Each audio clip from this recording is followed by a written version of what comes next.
Somewhere between fact and folklore lies Paranormal M. We chase down the mysteries others fear to touch. Subscribe now, because the truth is never safe. When we were kids, my younger brother and I went through a lot of strange experiences. A while back, I shared a story about the woman who wailed outside her window. Sadly, my little brother passed away unexpectedly about 9 years ago now. And every time I think about him, I realize how many bizarre things we went through together. Things that I still can't quite explain. This particular event happened when we were around 9 and 11. Ignore the plane taking off over my head, if you can, please. So at the time, it was just the three of us in the house. My mother, my brother, and me. Our father worked abroad, so he was away for months at the time, and we had 4 older siblings, all grown, living on their own. Our house had a lot of music in it. My mother insisted that every one of us learn an instrument. My brother played violin, I played piano. We had an old mahogany upright in the living room and a violin case that always stayed closed when not in use. One afternoon, my brother and we got into an argument. Can't even remember what it was about. It escalated fast, and soon we were shouting and wrestling in the upstairs hallway. Our mother came up and separated us and told us that she was done dealing with our nonsense. She went to her room, slammed the door, and said she didn't want to hear another word. We cooled off for maybe an hour before fighting started again. Same hallway, same childish rage. And then without warning, we heard something. A sudden violent screech came from downstairs. The unmistakable sound of a violin string being pulled too hard.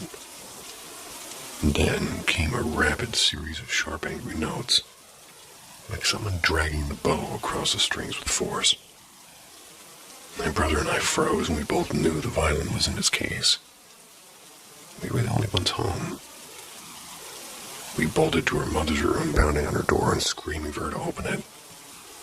When she did, we rushed inside and locked behind us. The sound had stopped, but my heart was racing so hard I thought I'd be sick. Mom told us to calm down and said we were imagining things. But eventually, we all laid down together and she fell asleep quickly. My brother, too. And I was the only one still awake. At some point, I drifted off, or at least I thought I did, and woke up unable to move. I could see the room, but my body felt heavy and pinned to the bed, and deep humming came from the corner near the door. It was low and metallic, like a bow scraping slowly across a string. The air felt colder there. Tried to call out to my mother, but no sound would come. Then in the dim light, I saw a shape, a person standing near the door. Slowly, it moved closer. My eyes strained as the figure came into focus. An old woman with tangled white hair, with her eyes blank and glistening. She looked heartbreakingly sad. And then came the smell. Something like damp wood and rot. I couldn't move, I couldn't breathe. I begged silently to wake up, and suddenly my body jerked violently. I fell off the bed and the sound stopped. The room was silent again. And when I sat up, the corner was empty. No humming, no figure, just darkness and my mother's steady breathing. I didn't sleep again that night. The next morning, I told her what I saw. She listened quietly and then told me not to mention it to my brother, and she didn't want to frighten him. I think he already knew, because a few nights later I heard the violin again.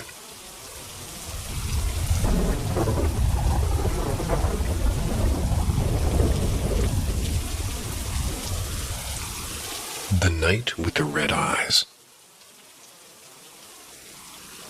I still remember that night. The kind that burrows into your memory and stays there. It's like it's got nowhere else to go. It was late July, and our little community in northern Ontario was buzzing with their annual summer gathering. Barbecue smoke and music echoing across the ball field, laughter rolling through the night.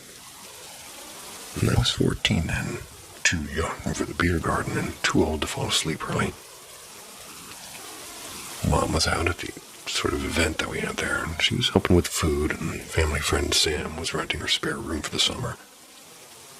I didn't mind being alone. I had the house to myself and popcorn in my hand. YouTube was on the TV, a soft breeze drifting in through the kitchen window. Everything was calm.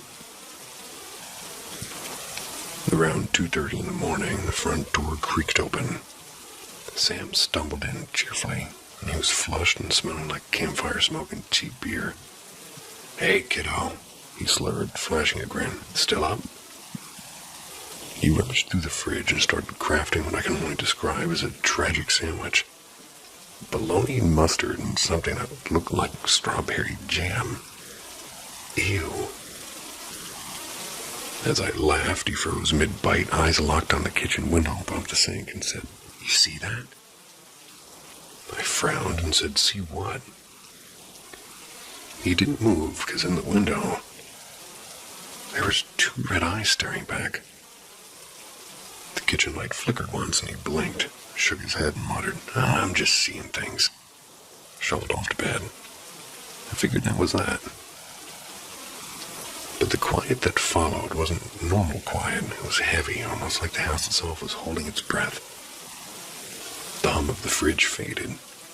The TV began flipping through channels on its own, static and voices and flashes of light. My heart pounded as the kitchen bulb started to blink erratically, and in silence, TV went black. A second later, one of Sam's earbuds, just the rubber tip, flew off the kitchen table and landed at my feet. I stared at it completely still, and those things don't just pop off. The TV flickered back to life as if nothing happened. And I called for Sam twice. No answer, and the house felt too small suddenly, like the walls were listening. So I grabbed the phone and I called my grandma. She was annoyed at first, thought I was pulling some late-night prank, but she came anyway. When I got to her house, she set up a bed for me and said softly, "Nothing's gonna hurt you here." And I believed her until I lay down and felt the faintest pressure on the blanket above my chest, like tiny feet jumping playfully back and forth, and I swear in the dark I heard giggling.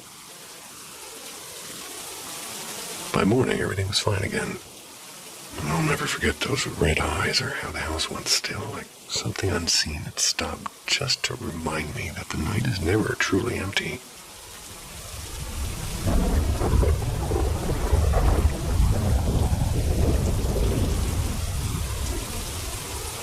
The Screaming Fields. So this happened when my cousin and I were around 10 and 13. We grew up on the edge of a little lakeside town, the kind of place where every road eventually turned into dirt and every dirt path led to someone's farm. Our house sat at the very end of a cul-de-sac. It backed onto endless fields of corn and old windbreak trees that groaned when it stormed. To our left was a quiet neighbor, and to our right a row of wild blackberry bushes that marked the border between the neighborhood and, well, really, farmland. The first few fields belonged to a family who grew mostly corn and canola. We made little gaps through the brambles. That way you could sneak in and explore, and it was kind of our whole world. A maze of fields and the hidden creeks and the smell of soil and rain. One summer night, my cousin and 2 friends and I were out front kicking a ball and riding our bikes in circles under the streetlight. It must have been around 10 p.m., just dark enough that the sky was purple and the crickets were loud. We were the last house before the open countryside and the end of everything. And that's when we heard it. A long, sharp scream coming from the cornfield. It wasn't quite human, but it wasn't an animal either. It had that mix of fear and fury that makes your skin crawl. And though at first we laughed, thinking it was maybe a fox or someone's goat. Naturally, being dumb kids who went to look, and we crawled through the blackberry gap there and stepped onto a tall piece of corn. It was all just whispering in the wind. The stalks were high up to the shoulders, and you really couldn't see much. The sound had stopped, but then it started again. Only now it was coming from the direction that we'd entered. We looked at each other, half joking and half nervous, and then it screamed again. This time behind us, and that's when it stopped being funny. The sound began to move, and it was fast. It went from one end of the field to the other in seconds. Always just out of sight, too. Sometimes far, sometimes right beside us. The stalks didn't even rustle. It was like it was skipping through the air. Nobody said anything. We just ran. My cousin tripped and my friend started crying. We tore through the gap in the bushes, scraping our legs raw. The moment our feet hit the pavement and the glow of the streetlight, the sound stopped. It was clean, like somebody hit mute. We stood there gasping, hearts racing, staring at the black sea of corn. There was nothing, no movement, no sound. Just silence and the hum of a sodium lamp. That night we didn't tell our parents, but my cousin refused to go near the fields again, even during the day. He passed away a few years after that in that same house. And for years after, people swore they saw an old woman walking in the fields at night, bent and barefoot, crying softly into the wind.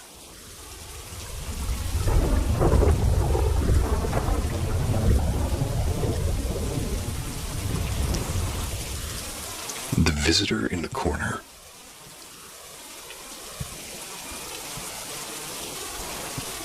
After my sister passed away, the silence in my apartment began to grow heavier. She and I had shared a lifetime of odd, unexplained moments. Things we'd laughed off back then, but that night alone again, I wasn't laughing. Sleep had become impossible since her death, and the nights were long, and I kind of learned to live with them. At around 2 a.m., I was editing a short film, just trying to stay busy. That's when I decided to rest my eyes for a few minutes on the couch. The next thing I knew, I woke up gasping, or thought I did. The room was pitch black, and not dim and not dark, but black, like the air itself had turned solid. My heart was already racing because the dream I had just left behind was so strange, and standing exactly where I was now, fighting something I couldn't see. I tried to sit up, but nothing happened. My mind moved, and my body didn't. Not a finger, not a breath.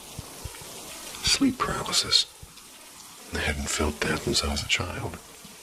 But that old panic came flooding back like it had been waiting for this moment. And as my eyes adjusted, I felt a shift in the air and pressure. It was like someone else was breathing in the same room, and I could hear faint murmurs. It was too low to make sense of. And then, with a sharp click, the light from my desk lamp flicked on by itself. And in the glow, I saw him. A tall, paper-thin figure standing by the far corner. His outline was darker than the shadows around him, wearing what looked like an old-fashioned hat. He didn't move, he just stood there watching. And then, slowly, the light dimmed again until all I could see was its silhouette moving closer. My chest was pushed down against the couch cushions. My face sank into the fabric. I couldn't breathe. I just remembered thinking, this is it. I'm gonna die like this. When I suddenly woke up again, the room was bright, and the clock on my phone said 3:52 a.m. My limbs, they just wouldn't move. My eyes darted toward the window, and that's when I noticed him sitting across from me. He was there, that same tall figure, now seated in the armchair opposite of me, perfectly still. There was no face, just darkness shaped like a man. He reached out one slow movement and touched the top of my head. The movement his hand made contact, the moment. Felt my body breaking apart, not pain, just the sensation of dissolving. Like dust blowing off into space. The world turned black again. In that darkness, fragments of my life replayed like childhood and laughter in her voice. Then the pull downward or upward, I couldn't even tell. Till a bright light filled everything. In that light I felt her. Not her body, but her, the part of her that was still somewhere. I woke up sprawled on the floor and the sun was already high. My phone read 10:11 a.m. 7 hours had passed, and I don't know if I ever truly woke up at all that night. All I know is this: the shadow in the corner hasn't returned, but sometimes when I'm drifting off, I still hear two voices whispering, mine and hers, and something else just beyond them listening.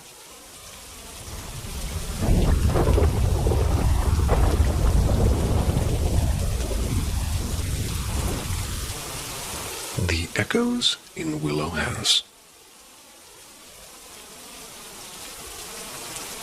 I used to laugh at ghost stories, right up until I walked into Willow House. That's what people in town called it. Nobody really remembered who Willow was, though. They said the house had been abandoned since before their grandparents were even born. Everybody had a story. Soft humming in the walls or lights flickering through the cracks. Footsteps pacing when no one was inside. But no one ever dared to really check these things. No one except for me. Happened on a night thick with fog and drizzle, kind of night that feels like the world's holding its breath. I'd have enough of these whispers and the fear that they'd built around that house. So I grabbed a lantern. I trudged up a muddy path, rain soaking through my jacket. The closer I got, the quieter everything became. Even the crickets stopped. The house stood crooked against the sky, and its windows like half-closed eyes. The front gate was rusted shut, but I pushed through. The smell hit me first, like damp wood and mold and something sweet and rotten underneath. Inside, everything was coated in dust, but the air felt alive and charged. My lantern flickered and shadows stretched across this peeling wallpaper. I walked through the living room past the piano with missing keys and paused when I thought I heard a sound. Soft and faint like a sigh. And then clear as breathing. Eli. My name. I froze and the sound wasn't an echo. It was too close and too real. My pulse jumped. I told myself it was the wind. Trick of the sound or anything. And then it came again, gentle and deliberate. Eli. Upstairs. My throat went dry. Every instinct was screaming to leave, but something else, curiosity or stubbornness, I don't know, made me climb. The stairs groaned underneath my boots, and the air got colder with every step. At the end of the hallway, the doors to the attic hung slightly open. I pushed it wider, and the smell of old wooden dust was filling my lungs. My lantern's light danced across the room, landing on an object in the center. It was large. It was an oval mirror. It was veiled with a gray sheet. The whisper came again and said, Eli, come see. I reached out, pulling the sheet away, and the mirror's surface was cracked and warped with age, but my reflection wasn't right. It's like it smiled before I did. I stepped closer with my breath fogging the glass, and the reflection's eyes darkened. It was empty, stretching into pits of black, and my stomach turned. Stay, it whispered, my own lips unmoving. The floorboards rattled and the air tightened, and I stumbled back, but the door slammed shut behind me. The reflection's grin widened until the skin split at the corners, and from each crack in the mirror, more faces pressed forward, men, women, children, all screaming. And behind them I saw her, a woman in a gray dress and hair tangled, eyes hollow as the night. She lifted her hand and touched the inside of the mirror. My breath was like I was feeling this cold brushing on my cheek. Stay with us. I turned to run, but the floor gave way beneath my feet and everything went black. Morning came. Willow House was still there in the flood. The locals said they found a lantern at the foot of the stairs, burned out and cold. No sign of me. Only the mirror in the attic remained uncovered now. And if you look long enough, you'll see a new face among the others, eyes wide open, waiting.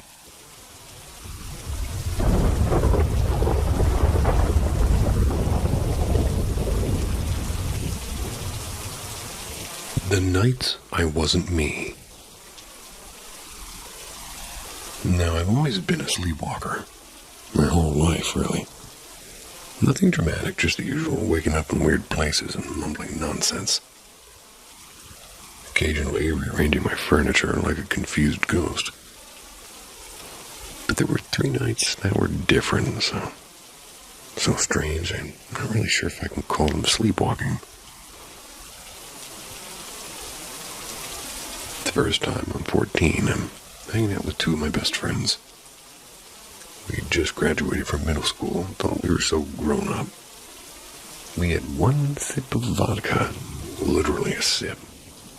Decided to watch the rain from the porch. Everything was fun, harmless, until I suddenly felt like I slipped out of my own body. I could see myself from above, laughing in this awful high-pitched way. My body started swaying, then shaking like something was trying to crawl out of me. Then I dropped to all 4s like some possessed animal. Started crawling toward my friends. My mouth was stretched into this awful grin. My eyes were wide open and I was growling, like actually growling. I could see them frozen and terrified and crying. And then I snapped back. Just click, and it was me again. And they were screaming at me to leave, and I tried to tell them I didn't remember any of it. I didn't. They didn't believe me. Honestly, I wouldn't have either, I guess. But fast forward, and I'm 20, living in my first apartment. Dusty old place I later found out had belonged to a guy who died there of a drug overdose. My boyfriend and now husband. Congratulations. We started noticing odd things, like a flickering lamp or a door unlocking itself, cabinet slamming. We laughed it off until we heard breathing, not around us, but in our ears. One night I went to bed early. He stayed up gaming and then slam. Bedroom door flies open. He looks up and sees me peeking at him from the hallway. All of my eyes are closed and I'm smiling.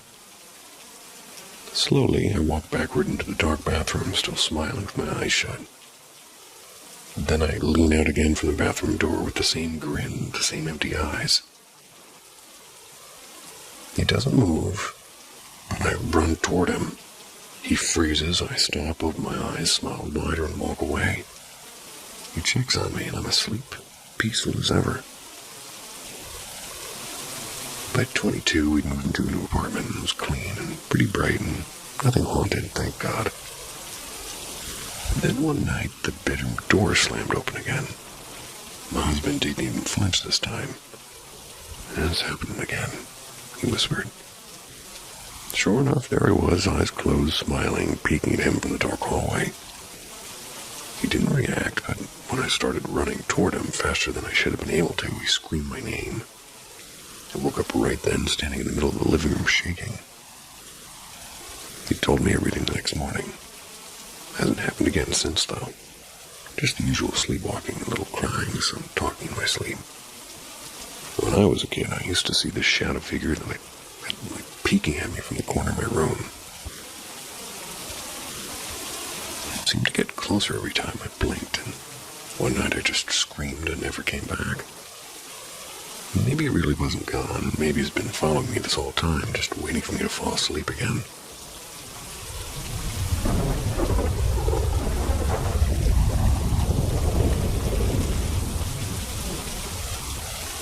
The boy who slept through the shadow.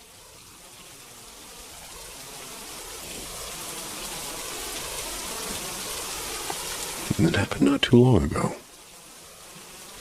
The family who lived on this quiet, gated lane as my boyfriend's parents in the Florida Hills area of Tijuana, Mexico. Florido Hills, excuse me. My boyfriend first told me about it one night, and recently my sister-in-law confirmed that every bit of it was true. It was a regular Saturday evening. The street was peaceful, and a few kids still played outside. The rest of the families had gone indoors for dinner or TV. My boyfriend's family was relaxing in their living room when somebody started knocking on their door. My mother-in-law went to go check. There was a neighbor, a woman that she knew well. They were looking pale and desperate. A little boy was missing. They had searched every corner of their house and even around the neighborhood, but no one had seen him. Knowing that the woman wasn't one to play pranks, my mother-in-law offered help. Soon, everyone on the street joined in the search, shouting the boy's name and checking garages and rooftops and backyards. Finally, somebody called the police. Not long after the patrol arrived, a thunderous bang shook the neighborhood. It was like a heavy box dropping hard into the floor, and it came from inside the missing boy's own house. His mother ran inside, followed by the others. And there he was, the little boy, lying face down on the dining table. It's as if he had simply dozed off mid-meal. His half-empty bowl of cereal sat right next to him. Everybody was shocked, but, well, relieved. Still, nobody can understand how they had missed him in a small, well-lit house they'd already searched a dozen times now.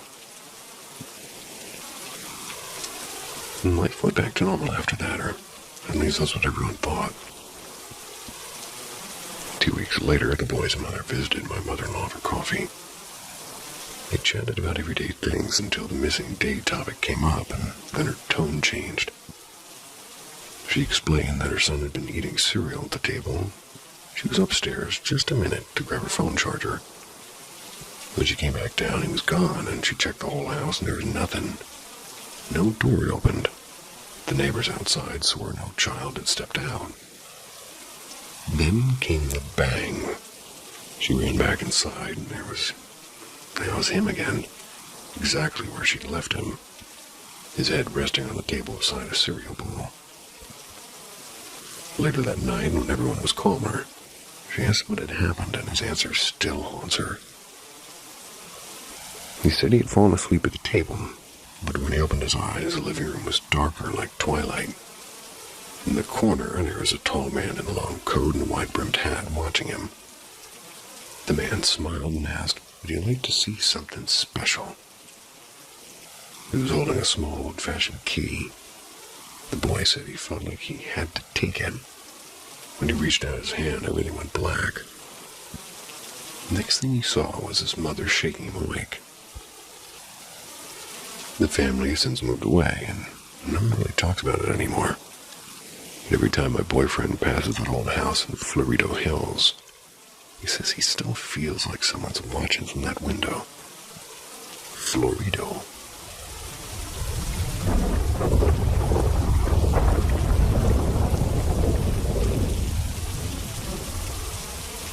The other mother with the blue dress. My close friend has a nearly 3-year-old boy. The sweetest, gentlest little soul, but lately, he's been saying things that are kind of hard to shrug off anymore. About 1.5 years ago, they moved into a cozy house on a quiet street. Before that, they stayed for a couple of months in her aunt's guest cottage while they were waiting for renovations to finish. She and her sister have always been like twins, raising their kids side by side. They'd swap babysitting duties, and they'd see each other several times a week at least. Their son, who we're going to call Eddie, which isn't his real name, often talked about his other mommy. My friend used to assume he meant her sister. Easy explanation since the kids are always together. But lately it feels off, and he's also been saying, I want to go back home, even when they are home. And when she tells him, we're home, sweetheart, he just shakes his head and whispers, not this one. During their stay at the aunt's place, strange things started happening. Her older boy, around 3 then, while Eli was barely walking, began talking about the lady in the window. They brushed it off, thinking it was just something from a cartoon. But one night, Eli cried for hours, and when my friend picked him up, she said a wave of dread hit her so hard she nearly dropped him. Something inside her screamed to put him down and run. And instead, she ran out of the room holding him tight and slept on the couch with her heart pounding with the lights on. She swears she could feel eyes on her from the hallway. A few months after moving into the new house, though, her husband jolted awake in the middle of the night. An elderly woman in a long blue dress was standing at the foot of their bed. He couldn't move, couldn't breathe. He said she looked furious, and then she screamed, "I can't do this anymore," and then vanished. He chalked it up to sleep paralysis, but it left him shaken for weeks. And then today, while playing outside, Eddie asked again about this other mommy. My friend asked, trying to sound calm, "What's the other mommy like?" And he said, very serious, "She has a blue dress and she flies at night." His dad went into the room later and caught him whispering to someone. When asked who he was talking to, Eddie said softly, "My other mommy, she's back." They keep a close watch on what the kids watch. Nothing scary, nothing weird, but still, somehow the stories keep getting darker.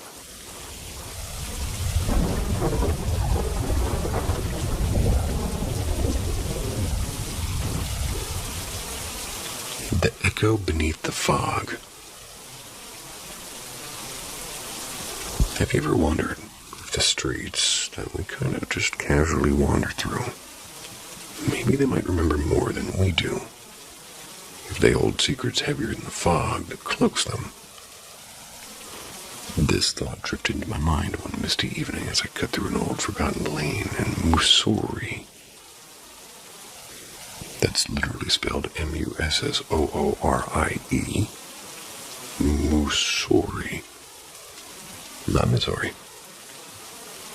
It wasn't a path I usually had, and it was lined with crumbling cottages and overgrown ivy that looked like they hadn't felt like a broom or even footsteps in decades. Locals said the place was haunted by echoes, soft footsteps and faint humming. But aren't all hill towns stitched with such noises?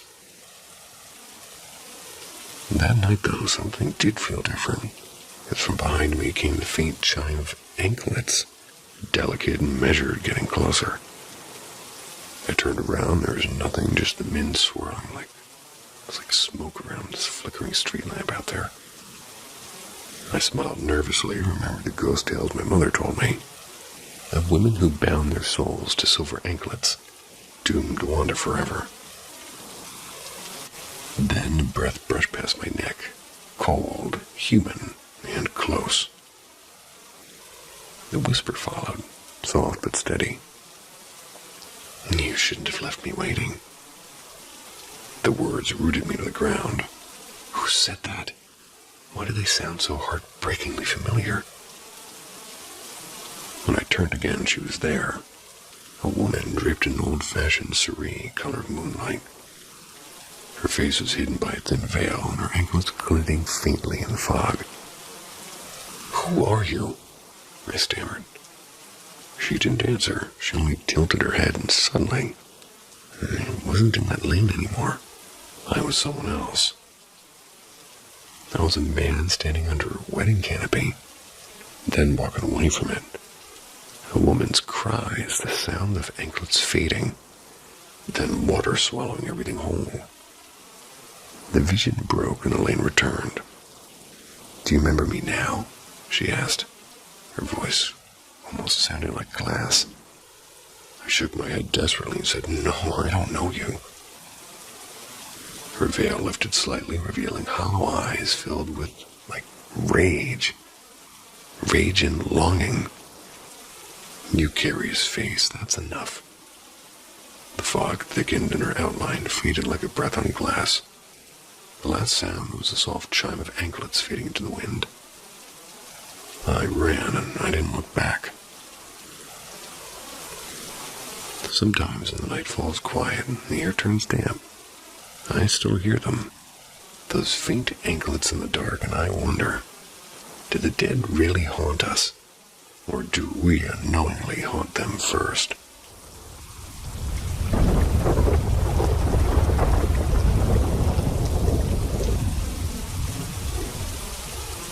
The Shadow at 3:33. For most of my life, I've never really been into anything paranormal. I mean, sure, I've watched the random creepy YouTube video at 2 a.m. like everyone else. Never thought much about it, though. Still, a few weird things have happened to me that I can't exactly explain. When I was 9, my grandmother passed away, suddenly and in her sleep at least. I was the one who found her the next morning, and it was a lot to process for a kid. Yeah. A couple of weeks later, I woke up drenched in sweat with my heart pounding. I needed to use the bathroom, which meant walking past her old room. As I walked down the hallway, this cold feeling came over me, like someone was standing right behind me. I tried to ignore it, but when I passed her door, I saw something. A shadow, and it was tall. Still just standing in the corner, and I didn't stop to look twice. I bolted straight to my mom's room. Of course, she told me it was just my imagination, but I know what I saw.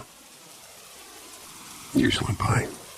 Things like that stopped happening, and life moved on. Fast forward to now, I'm 15. And lately, I've been reading a lot more about ghosts and sleep paralysis and all that. 2 nights ago, I woke up, or at least I think I did, lying on my stomach facing the window. I could see my whole room, and there it was again, the same shadow. Except this time, it was beside my bed. I tried to move to scream, but nothing worked, and my body was frozen. Its arms were too long, like wrong long. I was just staring. Couldn't even breathe properly, and it felt like forever until I woke up again. I was trembling. My neck was burning, and when I checked the time, it was 3:33 a.m. And yep, 3:33. When I looked in the mirror later, I had 3 faint scratch marks on my neck. No idea where they came from. And I decided not to think too hard about it. And last night was worse. I was deep asleep, and I felt a hand press down on my chest. Like it was pinning me to the bed, and I shot awake, gasping. My room was usually dim lit from the moonlight, but this time it was pitch black. Even after waiting for my eyes to adjust, there was nothing. Turned on my phone flashlight, stumbled to the switch, flicked the light on, and then off again just to test it. The room wasn't dark anymore. It was back to that faint moonlight glow. I don't know how to explain that one. Today's been quiet. It's been raining nonstop. I've been trying to focus on homework, but I can't shake the feeling that tonight might not be as peaceful as I hope it to be. Sorry if I'm rambling, but if anybody has an idea what this could be, I'm all ears.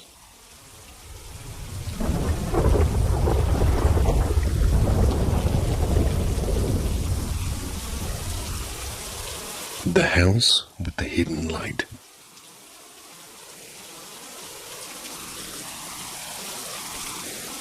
When I was about 9, maybe 10, my mom found this incredible old townhouse on the edge of the city. Had a big bay window in the living room and crown moldings in the ceiling. A kitchen so bright it felt like daylight even at dusk. Every corner had built-in shelves, and there was this little sunroom that looked out over a small garden. It was the nicest place we'd ever lived in. I remember thinking, wow, we finally made it. During the walk-through, the owner told us the house had been a safe point on the Underground Railroad. She said there was once a signal lamp in the attic window. It would glow at night to guide those seeking shelter. Then she led us to a built-in bench by the stairs and pressed on one of the panels. It slid open to reveal a crawl space under the steps.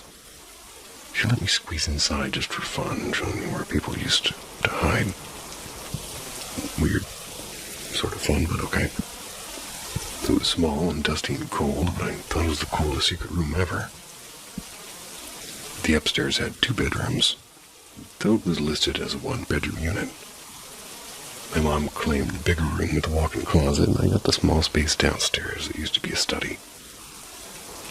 It still smelled like varnish and old paper, and then the owner just kind of took us down to the basement. Laundry one side, history on the other. See, the house used to belong to an undertaker, and there were some strange metal tools and glass bottles with faded labels in a locked cabinet. She told us not to go in there, and I didn't argue. Sounds like they were canning fruit. Then she pointed out a bricked-up tunnel near the far wall that once led to the back garden for escapees, and they'd follow the light, she said. No red flags, right? So the first encounter. The first time something happened, my brother was babysitting me. He was about 18 already, too cool to be stuck watching his little sister. I kept bugging him for dinner while he was glued to his video game.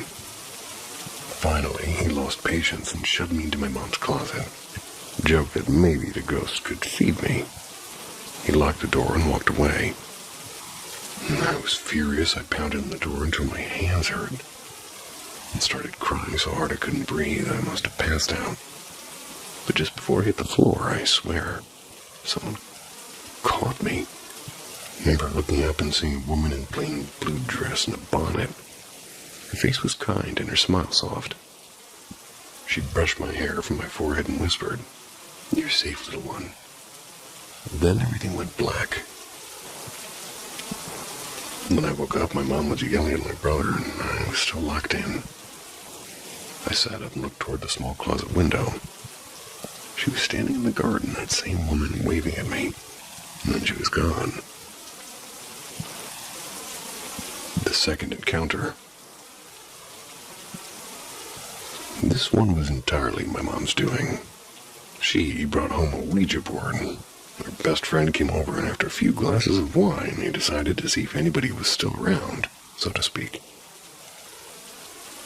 At first it was just jokes, asking the board silly questions, and then Mom asked if there were any spirits in the house. Planchette moved to evil, E-V-I-L.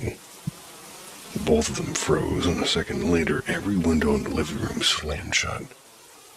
And they screamed. I tried to burn the board in the fireplace, but the flames flickered green, and something or someone laughed. And that laugh still echoes in my memory. She threw the board out into the garbage that night without saying goodbye or closing that session. The third encounter. This is the one I'll never forget. The one that changed everything. A few months later, I woke up in the middle of the night to a figure standing at my desk. Just blackness shaped like a man. My body locked up and he moved fast right to my bedside and the air turned freezing. Couldn't even scream. He leaned close and whispered, "You're mine." I tried to fight and I couldn't move, and my feet lifted off the bed and I was floating. I was held by something I couldn't see. I prayed and I was desperate. A small squeak came out of my throat and suddenly I could scream, and scream I did. My mom ran in with her eyes wide and saw me hanging midair, and she shouted, "In the name of Jesus Christ, let my daughter go. You are not welcome here." The moment she said it, I dropped under the mattress like a stone. We moved out within 2 weeks. Mom called the landlord the next morning and asked to break the lease. The woman didn't even hesitate. "Of course," she said quietly, as if she'd been expecting that call all along.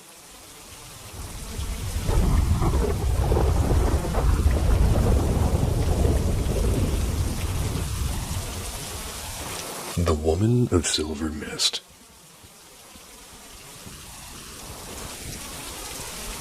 I've never seen or read anything that even comes close to what I experienced that night. And I've always been skeptical and logical even.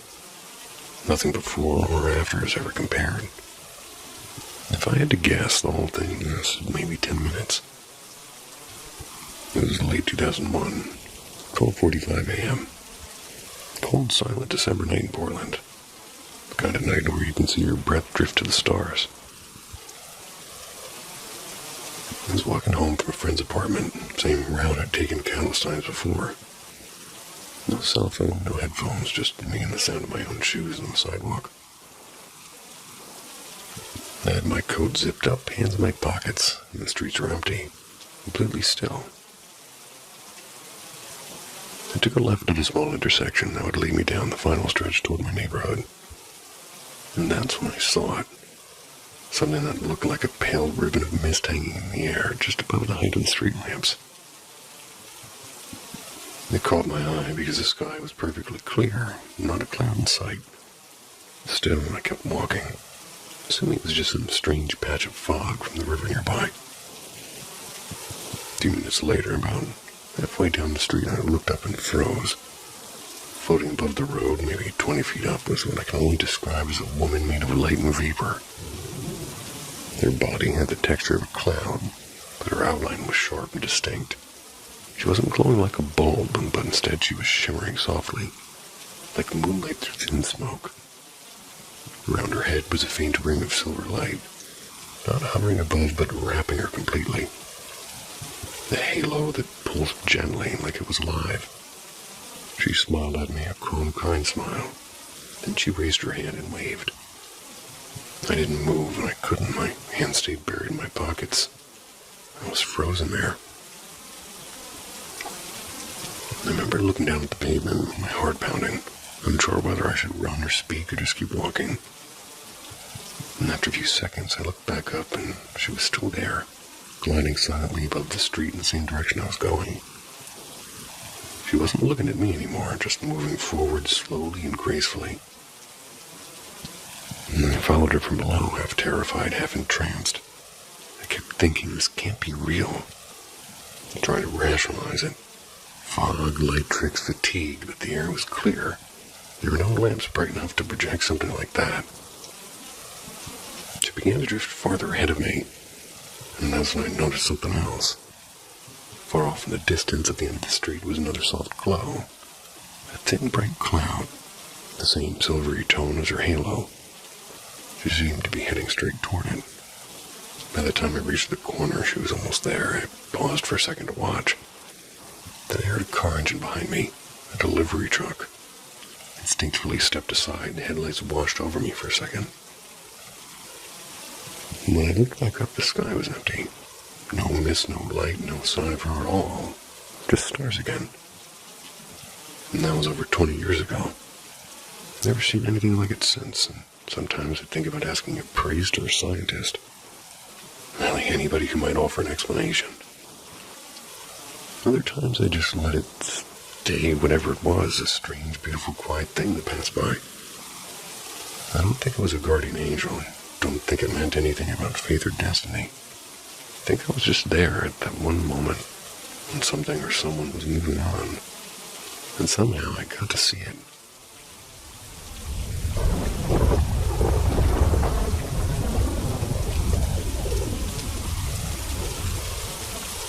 The hallway shadow. I lost her home last month when a freak tornado ripped through town. Thankfully, my husband's late uncle's house was sitting empty. Sad blessing, really. His wife passed years ago, and he himself died suddenly this past spring. Still, I didn't hesitate. I never believed in ghosts or anything like that. So we packed up what was left of our lives and moved in. Me, my husband, our kids, and my mom. A few days later, Mom left to visit my brother for a bit, and my husband had to travel for work, so it was just me and the kids. I work night shifts, so I usually sleep through the day, and the kids do too when school's out. They stay up late like little gremlins. 2 days ago, around 2:30 in the afternoon, I woke up feeling off, and my Akita Luna was growling. That caught me right away. She's never barked or growled before. Not once in her life. I leaned over the edge of my bed and looked down the hall. And from there, I can see all the way through the hallway, dining room, and into the living room. That's when I saw it. Something solid, not misty or see-through, but there. Moved across the living room entrance and blocked out the light. My first thought was an intruder, except this person was enormous. at least 7 feet tall. That made my heart drop. Grabbed my gun and ran out there, and the figure had gone toward the corner where a Christmas tree stands. But when I got there, no one was there, and I checked the kids. All 3 were asleep with the door closed.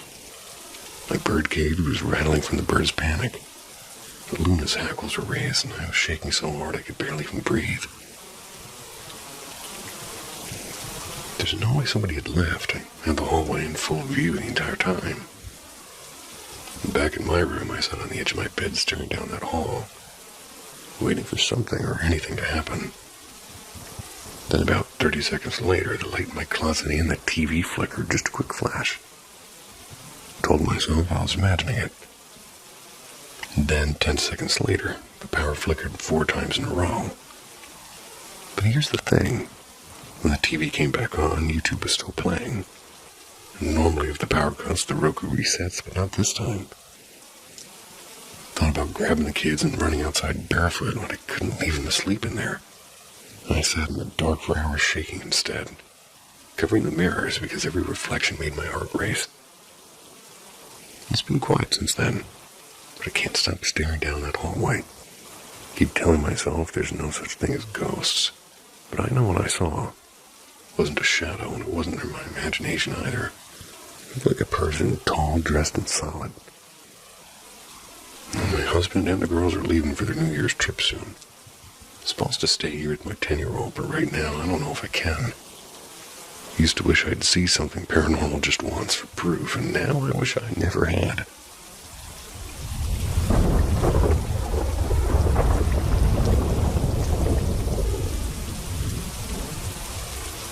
The Stranger in the Rain.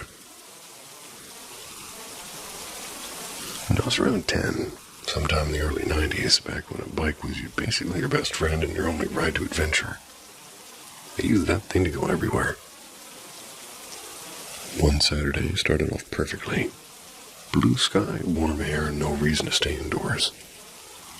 I was a block down at my buddy's place, a cozy little house not far from my mom's 70-year-old bungalow. My friend wanted me to sleep over, and none of her single moms were home yet. They both worked late shifts on weekends. So it was just us, free to do whatever until nightfall. I told her I'd ride back to my place before it got dark to grab some board games. The weather had started to change fast. Wind picked up and clouds rolled in, and a few drops of rain made me pedal harder. When I reached home, everything seemed normal, although the house felt strangely quiet.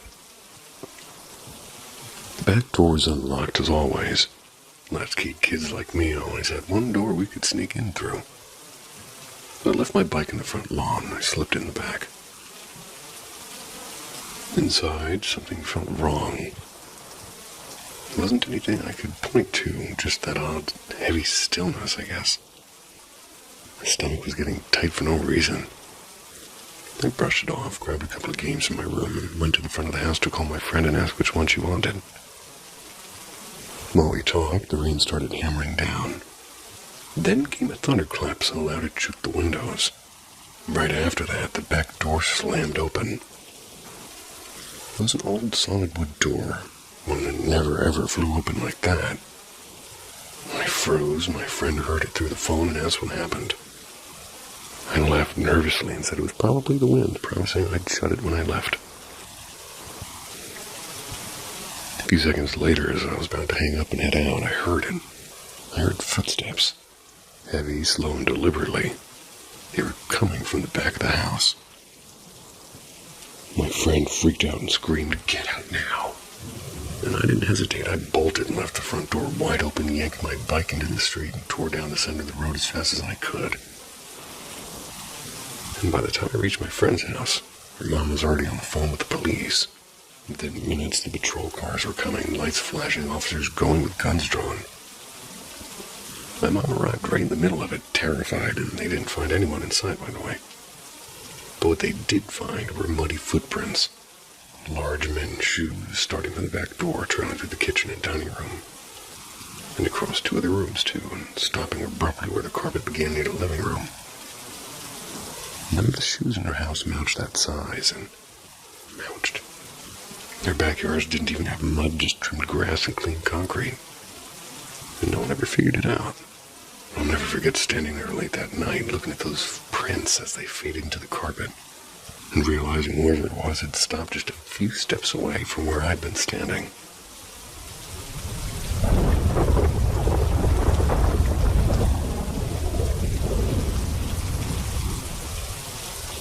The man in apartment 3.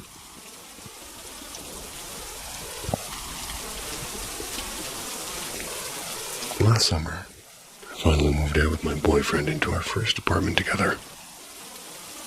It was in a part of town called Maple District. It's where everybody said there's a little bit sketchy kind of a place there, but it was manageable if you kept to yourself.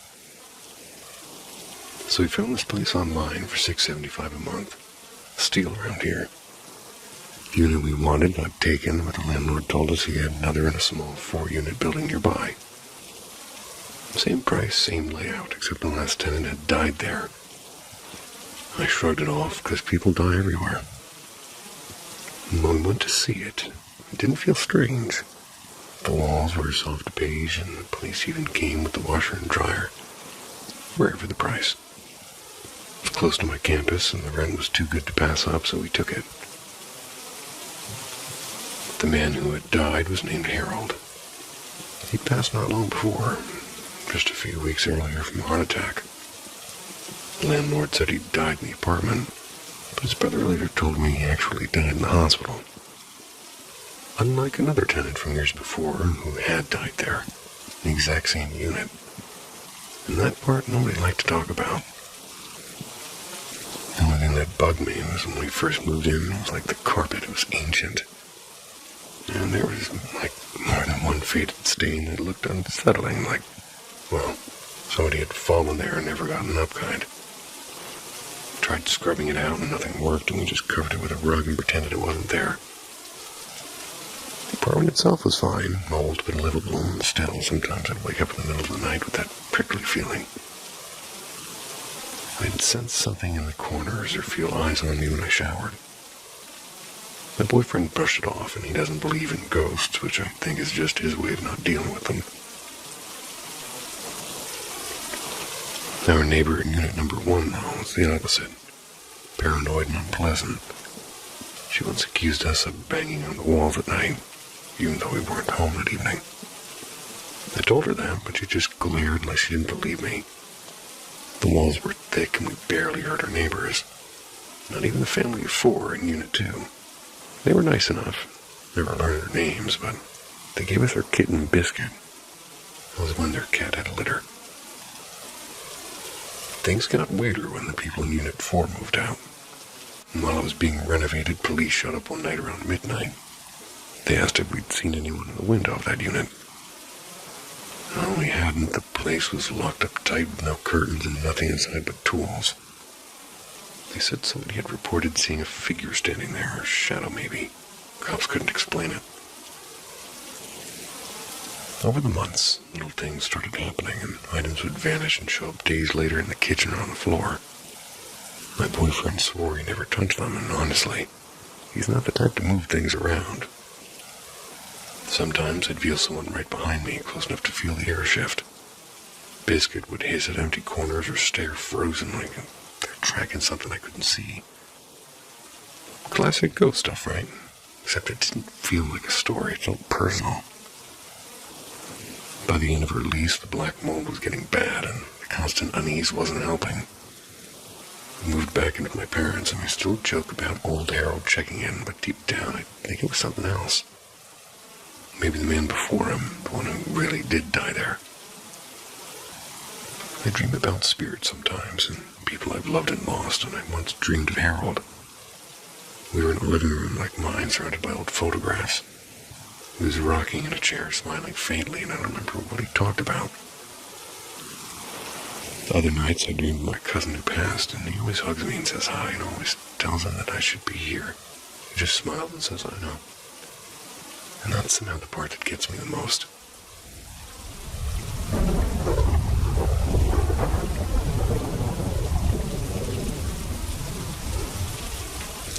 The woman in the kitchen. When I was around 15, I had something happen that still makes my skin crawl. It was a normal afternoon. I'd just gotten home from school and grabbed a sandwich, scrolling on my phone in the kitchen. My older brother came in right after, tossed his backpack down, and started making us noodles. We were both half talking, half eating when Mom walked in. She smiled, kissed him on the cheek, which was already weird because he always dodged that kind of stuff. Walked down the hallway into her room. The thing about it struck me as strange until about a minute later when my phone rang and it was Mom. She asked, "Hey, what do you want to do for dinner?" I laughed. "Why are you calling me? You're literally in your room." She went quiet for a second because I'm at Costco, honey. I froze and I remember saying, "Wait, you're where?" When I turned to my brother, I said, "Who just kissed you on the cheek?" He just stared back at me like I'd lost my mind. For a whole year, I tried convincing myself I'd imagined it. My brother said I was just tired or something, but then about a year later, our youngest brother, who was about 9 then, came to me and looked freaked out. He said, "I believe you now." "Believe me about what?" "The mom ghost." He told me he'd been sitting at the family computer, which is right outside the kitchen. Saw Mom at the sink washing dishes, and he called out, "Mom, what's for dinner?" No response, and he asked again, and there was nothing. She turned off the water, walked straight into her room, and closed the door, and he followed her in, and the room was empty. There was no one, and he remembered Mom had gone to the store. That was when he said all the blood drained from his face. The last time it happened to me was another year later. Mom had just pulled into the driveway talking on her phone, car trunk open with groceries. I went outside to help and then ran back in to put the first batch on the table. When I looked up, she was standing right in front of me. Same clothes, same hair, same voice, same everything. She even talked to me about something random, totally casual. I was half listening while wondering how she'd gotten inside so fast. Then I went back outside for the rest of the groceries, and there was Mom, still on the phone by the car. I didn't even look back into the house. I told her, "You have a twin in there," and she just talked to me. She laughed nervously, but we both knew something was off. And after that, the other Mom never came back. Later I read somewhere in the Book of Enoch that only the spirits of the Nephilim wander the earth. And everyone else's souls are held elsewhere, and maybe that's true, and maybe that's who she was. So yeah, if your dead Uncle Jack ever shows up one day, it's probably not Uncle Jack, it's something that he wants you to think it is.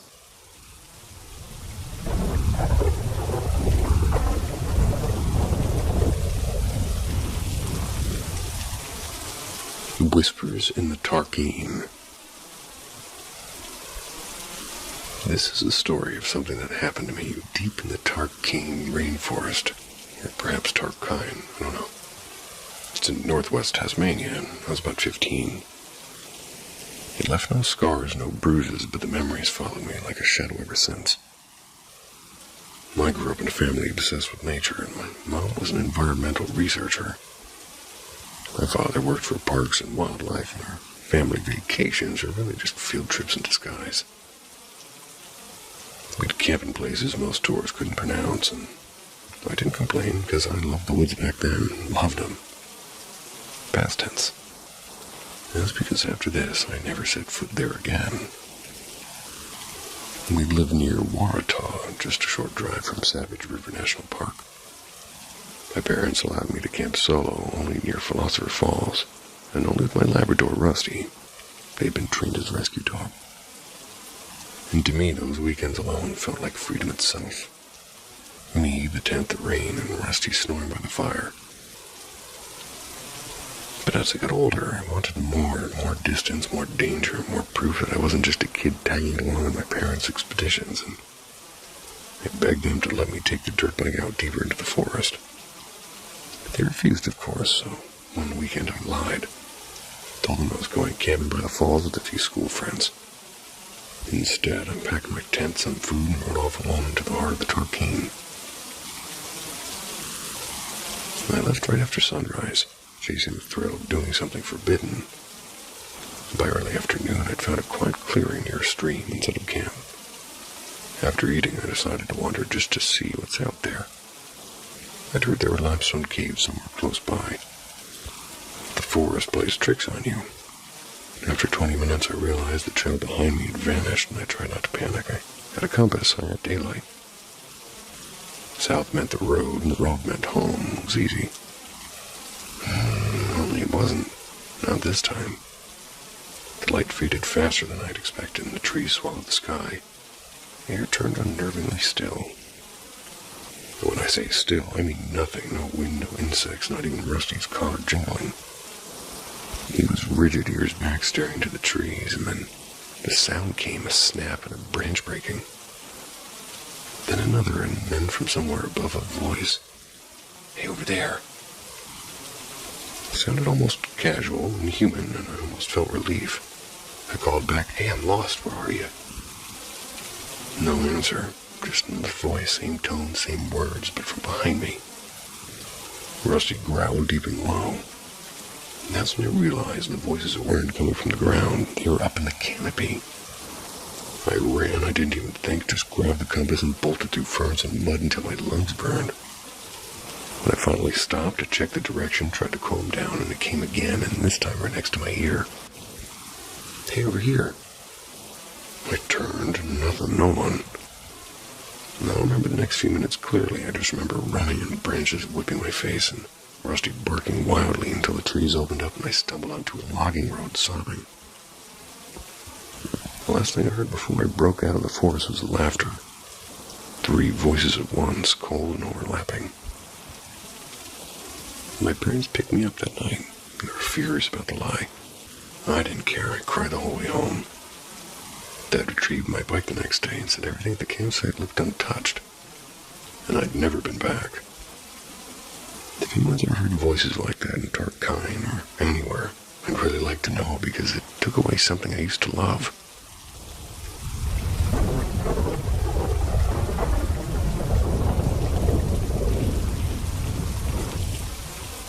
The Night of Whispering Walls.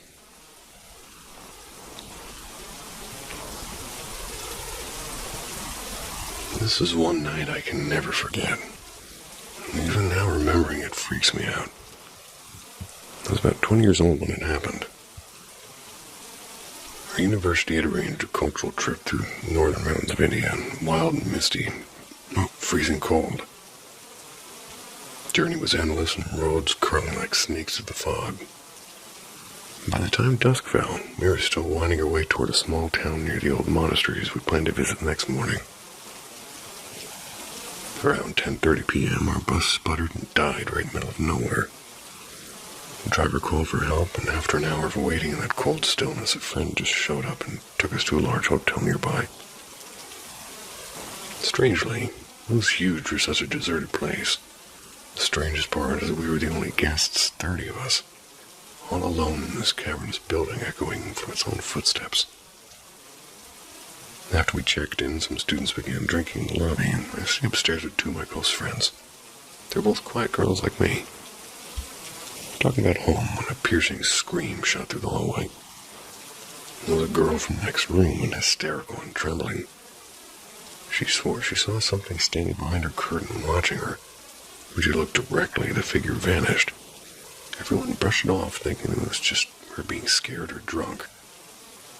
But not long after, the hotel staff started acting odd, and they switched off the corridor lights and told everyone to lock their doors and stay inside. The air felt suddenly heavy, like the building itself was holding its breath. Later, while my friend chatted softly, I just drifted off. I woke up to one of them shaking me, white as a sheet, and her voice quivered as she said she'd heard me calling her name, laughing and teasing. It wasn't coming from me. My eyes were closed the entire time, and the voice had echoed around the room as if the walls were speaking. When our third friend came out of the bathroom, she felt it too. Temperature had dropped, and the heater was humming, but useless. We could see our own breath, and something invisible had entered the room with us. By midnight, 9 of us had gathered together in one room to feel less alone. Sleep never came.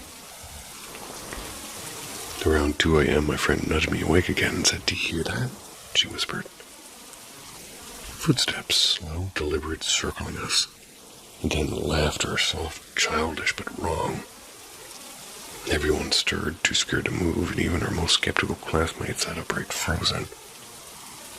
The giggling grew louder and closer, and the air began to swirl, pressing on our chests. Then we all saw a dark, shapeless mass crash into our corner. It pulsed slightly as if breathing, and one of my friends cried out, "Please, whoever you are, leave us alone." And at once the air exploded into a roar and then silence, and for a heartbeat it was utterly still. Then came the laughter again, and this time clear and shrill, like a child mocking us. We scrambled for the lights, and the moment the switch flicked, everything was gone. The air warmed, the black shadow vanished, and the laughter dissolved into the hum of the heater. The next morning, no one looked rested, and every group had their own version, like whispers and shapes and voices. None of us slept that night, and to this day I can only talk about it when the sun is shining.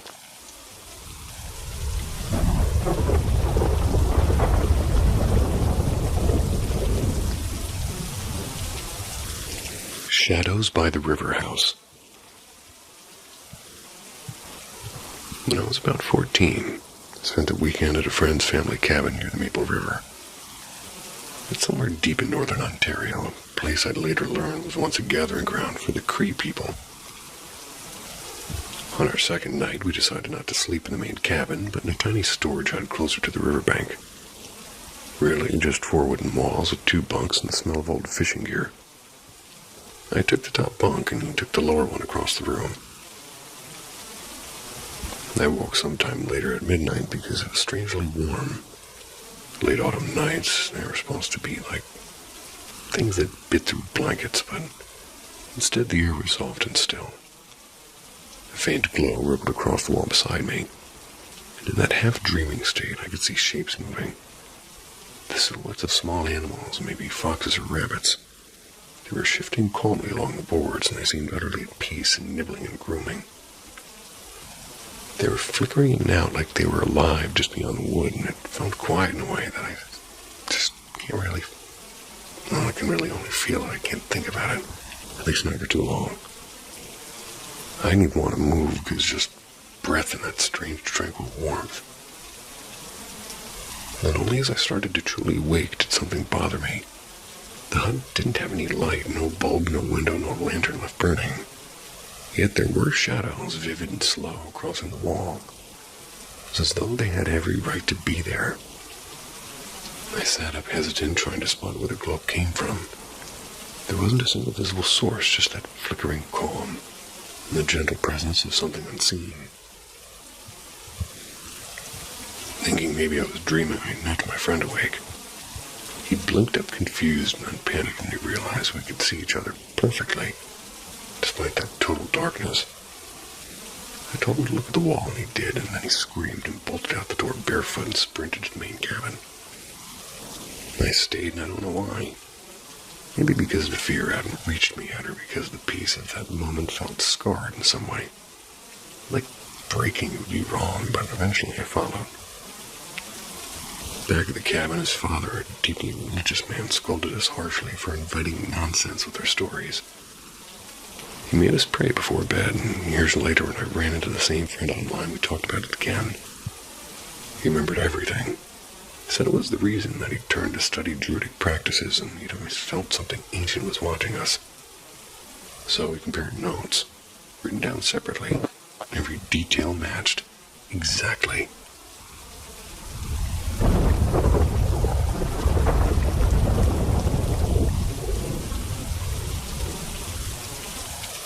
The woman from the spare room.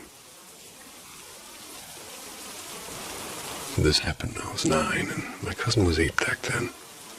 We were best friends back then, and we were having a sleepover at my apartment. And at that time, I lived with my mom on the 5th floor of an old building. My aunt had recently moved to another city, so her old room was empty and was supposed to become mine soon. I still slept with my mom, though. I was terrified of sleeping alone. And that night, my cousin and I were playing board games and watching cartoons. Around 10:30, my mom said that we could stay up for just a little bit longer. She went to bed and told us not to open the spare room because the key was still inside and the handle was loose. We promised we wouldn't. I don't remember exactly what time it was when it happened, but we both heard footsteps from the hallway. And then we saw a tall woman with long dark hair weaving a white nightgown. Her face was pale, her lips were bright red, like she just put on lipstick. She smiled at us and asked what we were playing. At first, we thought she was like one of Mom's friends who'd come over earlier and stayed late. She sat down beside us and started talking in funny voices, pretending to be like the toys. Oh, we laughed even though something about her voice felt strange, like she was trying too hard to sound happy. And after a while, she said, "I need to go now. Can you open the spare room door for me?" And we both froze, and I told her that we couldn't because Mom said not to. My cousin whispered, "She kind of looks like Auntie Lynn." I was about to agree just like that, but she was gone. We thought maybe she'd gone into the spare room, so we pushed the door a little, and it made a loud creak. My mom came running out, half asleep and angry, and she told us that it was nearly 2 a.m. Made us go to bed anyway. In the morning, we told her what happened. She looked confused and said nobody had been there, and the door was still locked, and must have been dreaming. I noticed the top latch was open, even though I remembered hearing her lock both earlier, and she said maybe she'd forgotten. I don't think she had.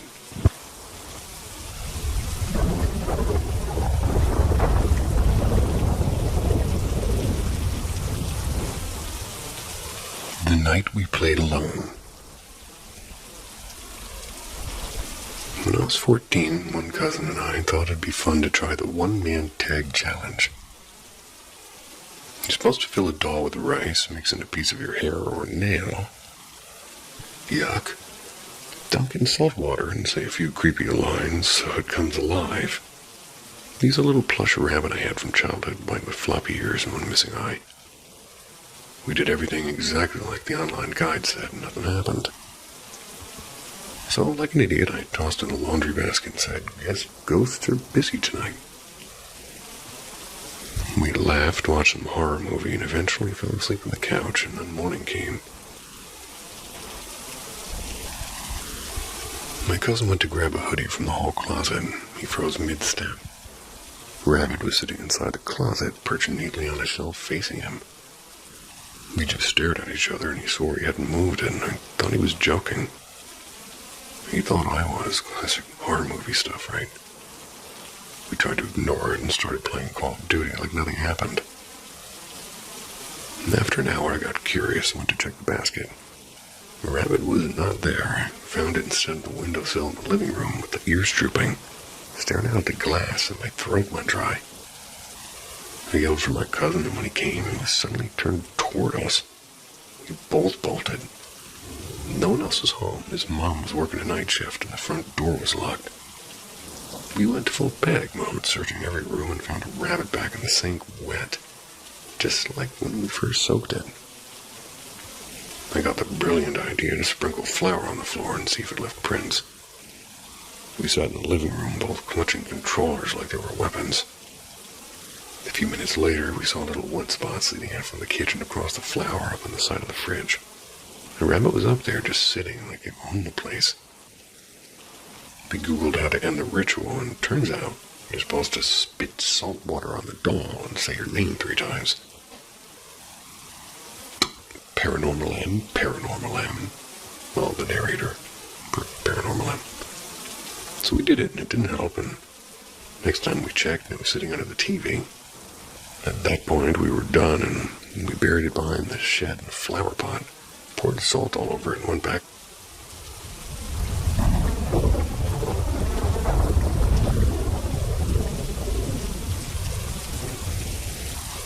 The last light in the theater. I was in the theater alone one night.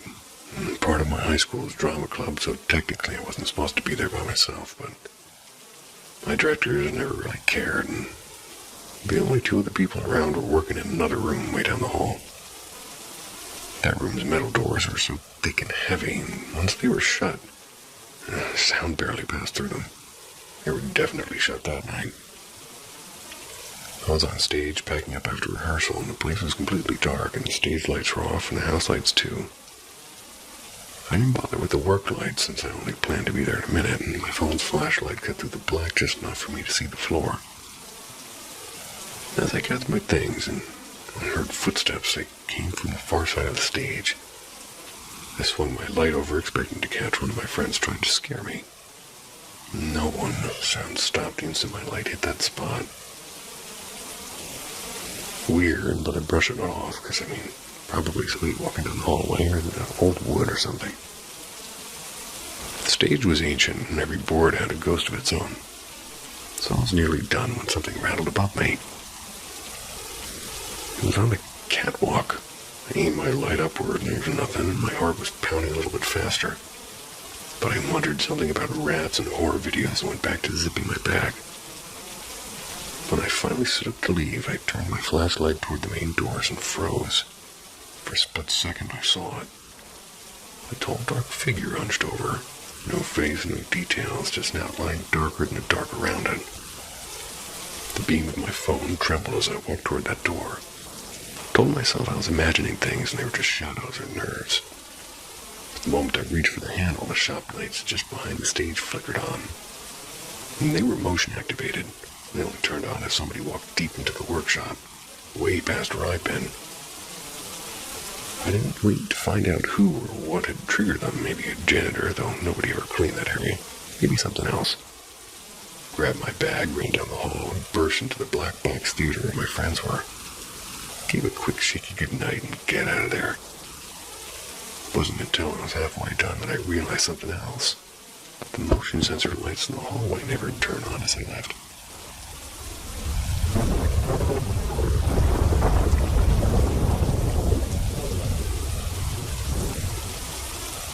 Greetings, fellow truth seekers. Join us at Paranormal M as we uncover stories that challenge the limits of human understanding. Make sure to subscribe and hit the bell icon to stay connected with our explorations. I vividly remember stepping outside of my own body as a child. This is my earliest childhood memory.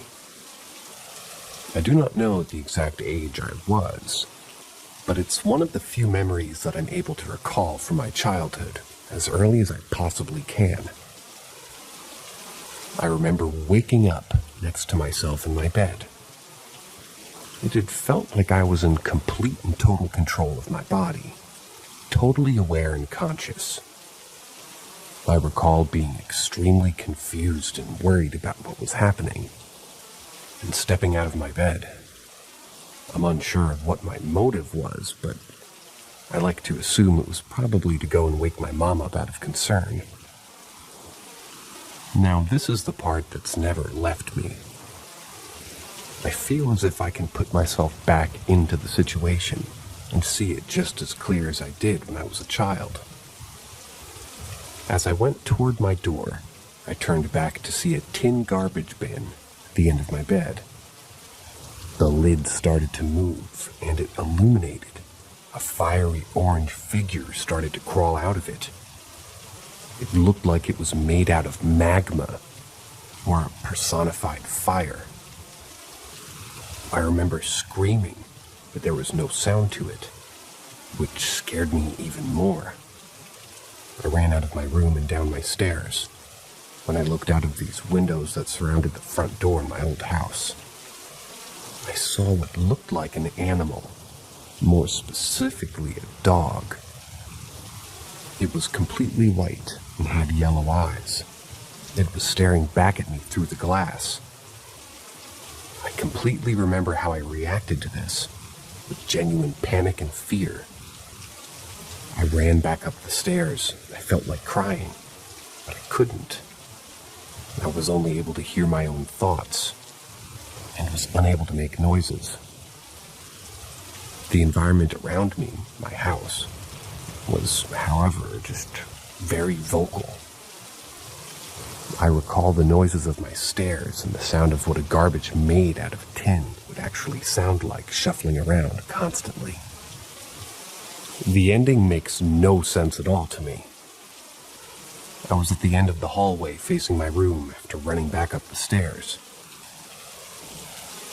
And I saw this garbage monster thing struggling to leave my room. Everything was almost completely dark around it, and I swear it's like I can relive seeing how the monster itself illuminated the furniture that it was close to. Just like how a fire or a flame would in a dark room. I clearly remember hearing, "It's not real." This was the voice of my mother who was asleep. When this happened, a dream catcher that I had hanging in the corner of my room began to consume everything around me. My memory of this part isn't as clear as the rest of this dream experience, but I remember there being light, with the center focus being this dream catcher. I'm unsure of what happened at the end of all this. I don't remember waking up or anything at all related to the event from that point forward. The only thing I can recall after this feeling is just knowing that it wasn't actually real, and that it was in fact a dream. From what I believe, I'm confident that this was some sort of, an out-of-body experience or a lucid dream. However, I also firmly believe that this was the first experience I ever had with the feeling of raw, genuine terror. There's never been a time I can recall with such feelings of intense fear, other than this instant from whatever age I was when this occurred. I'm now 21 years old and have absolutely never encountered the feeling of fear like that. But some other times where my life was actually in danger, I did, but nothing's ever felt as intense as it did in this dream. I think that's why it's never left my memory.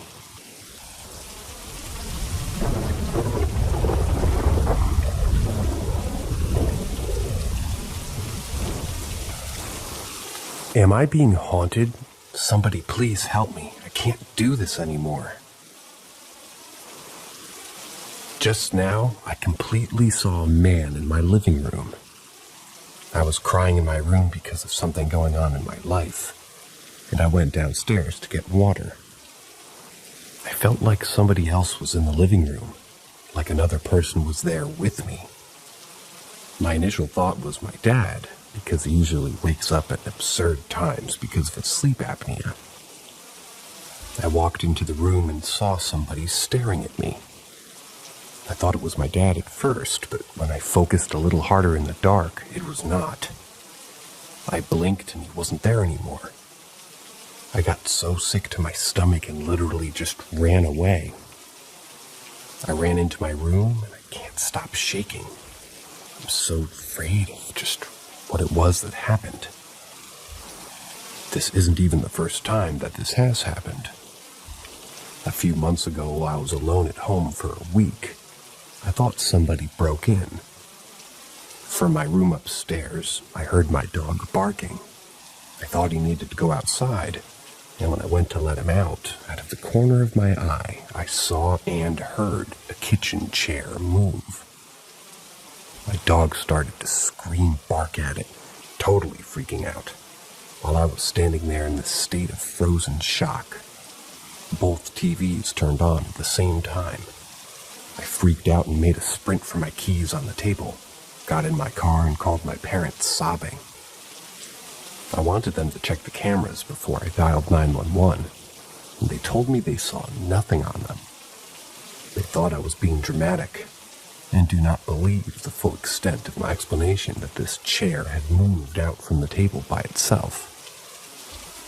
Aside from that, and what just happened not even an hour ago to me, a smaller thing happened to me too. A light in my room that has never once flickered started rapidly flickering, turned off, then back on again a few days ago. A door slammed in my face by itself not too long ago.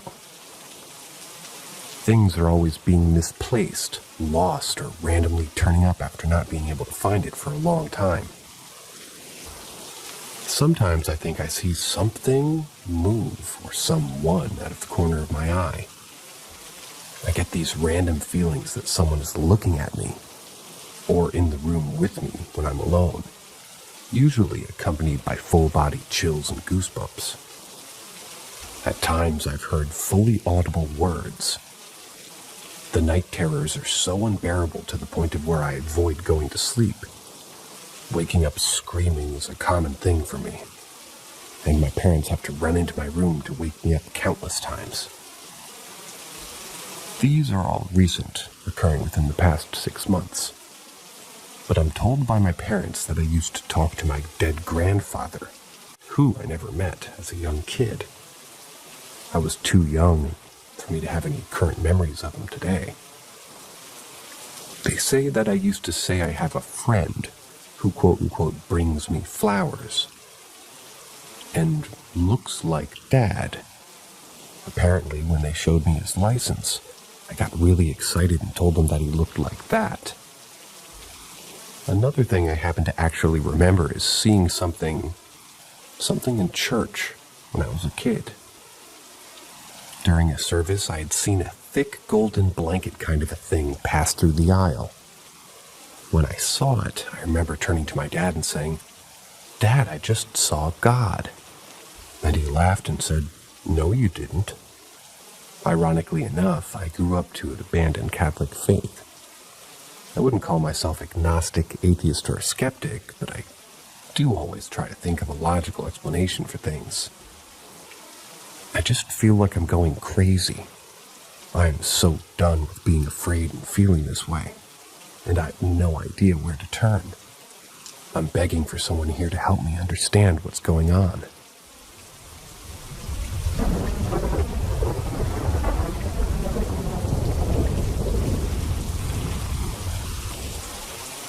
Footsteps and missing items.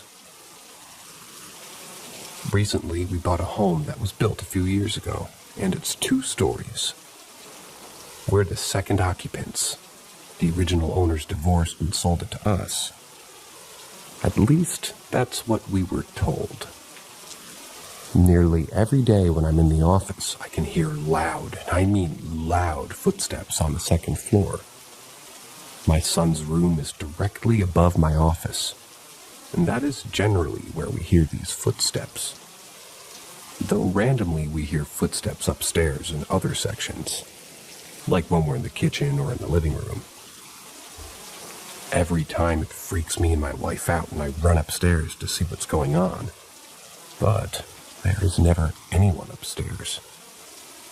I've even explored all of our attic spaces multiple times, just to see if we had a squatter. There's no evidence anyone is secretly living in the attic. I've checked more times than I'd care to admit. I thought it was our son when he was taking naps, maybe running around. However, he's a young toddler still in bed that he really can't get out of. I've tested him, and it, multiple times. He sleeps with a full sleep cover. So if he could get out of that bed, it's completely covered. And any time that he's up there, I run up to catch him, but he's always still asleep. We have old school baby monitors, and they too pick up the footsteps. Now, if this were not crazy enough, since we moved in, multiple items have come up missing or moved.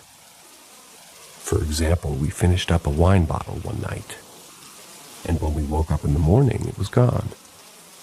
And when I say gone, I mean we checked every inch inside, outside, and all the trash containers. It was gone. Randomly, items will come up missing and show up in places that we would never put them. Some of this is really likely attributable to our toddler, but most of the time, items disappear and reappear in places that he physically could not reach. We're at a loss. Maybe we're haunted. Maybe we live at a nexus point. Either way, we're looking to sell soon because living in the Twilight Zone is annoying. We cross-posted this with the glitch in the Matrix because we're just at a loss of what the hell is going on.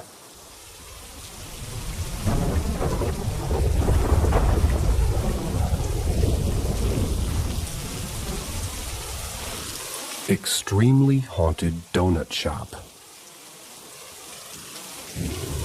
To start off, I work at a donut shop that's open literally 24 hours a day. Everyone wonders why we're open so late, but homies need their donuts, so it is what it is.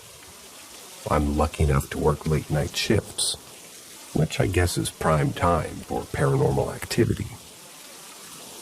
When I first got hired, I was pretty indifferent to the ideas of ghosts, spirits, demons. I'm a college student, so I have a lot more important things on my mind, like drowning my ass in debt or just having a good time. Right after I got hired, one of my friends who convinced me to get the job asked me what position I got hired for. When he found out it was for the late night shifts, my guy busts up laughing and says, "Good luck, bro. Hope you know how to catch flying donut boxes." He's usually a bit of a clown, so I really didn't think anything of it. The first experience I had came on my first night. I was being trained on how to ring up orders correctly and navigate the menu system. It was around 2 a.m. at this point, and I really wasn't too busy, so my trainer felt like he could leave me on my own for a bit, and to call him over if I ran into any trouble. I pulled out my phone and started to run my playlist, when all of a sudden, I felt a cold finger tap me just under my shoulder. This made me freak the hell out immediately for one reason. My back was to the glass used to separate the customers from the register, COVID, which means nobody could be standing there. I immediately turned around only to see nobody there, and I called over my trainer to explain what just happened. He just nodded and smiled before saying, "Yep, welcome to the job, kid. Surprised it took this long for something to happen, honestly." The rest of my night was a tale of donut boxes constantly being thrown from shelves, lights turned on and off, my phone battery draining from 70 to 5 in about 5 minutes, you name it. One of my most frightening experiences to date, though, involved me actually seeing something. One of my duties at my job is to check the bathrooms to make sure that they're clean and everything is in order. One of the nights I had to do this, my manager was with me. We began wiping down the sink when all of a sudden the door swung open. We both turned to look at the doorway and a huge guy walks in. He was probably close to 6'5" or 6'6" with a beard that would give Gandalf a run for his money. When he walked a little bit closer, the room just filled with the stench of rotten, sour ass. It smelled like someone went to Chipotle, ordered everything on the menu, and decided to unleash the depths of hell on our walls. This guy looked at me and asked if the bathroom is open to use. Me, assuming the man needed to unleash the contents of his pants, grabbed my things and walked out with my manager to let him do his thing. We both waited right outside the bathroom door for about 5 minutes before my manager suggested that we go check on him. When we walked back in, it was completely silent and the stall door was closed.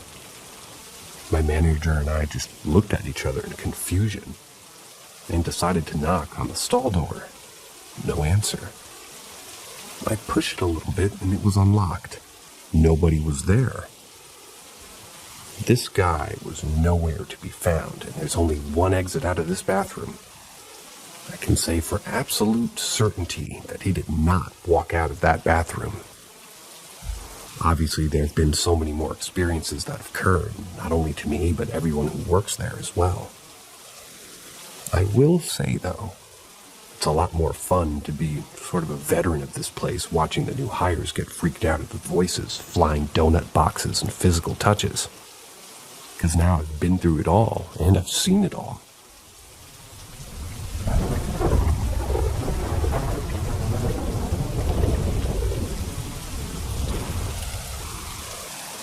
What happens when a loved one dies? This happens in Mexico. Me and my family are from a small town at the outskirts of one of the biggest cities in the country. And that has become semi-urbanized since last century. So people here still have strong folklore about the supernatural things in comparison with the rest of the city. So the paranormal stuff is seen here as something more accepted between the people. To the story. It happened at the beginning of last year, when the second wave of COVID really hit the country. making almost all of the hospitals get overwhelmed. One of my uncles works as a nurse in the hospital, so unfortunately he caught the virus and ended up infecting his family and parents, as well as my grandparents, even before presenting symptoms. His father and my grandfather were brothers, and all of the 3 houses are next to each other. The problem started when my grandpa and his brothers started to get worse after they presented symptoms. So, my parents decided to take my grandparents to our home in order to take care of them. Fortunately, my grandma didn't present even symptoms, but despite her best efforts, my grandpa was not getting better.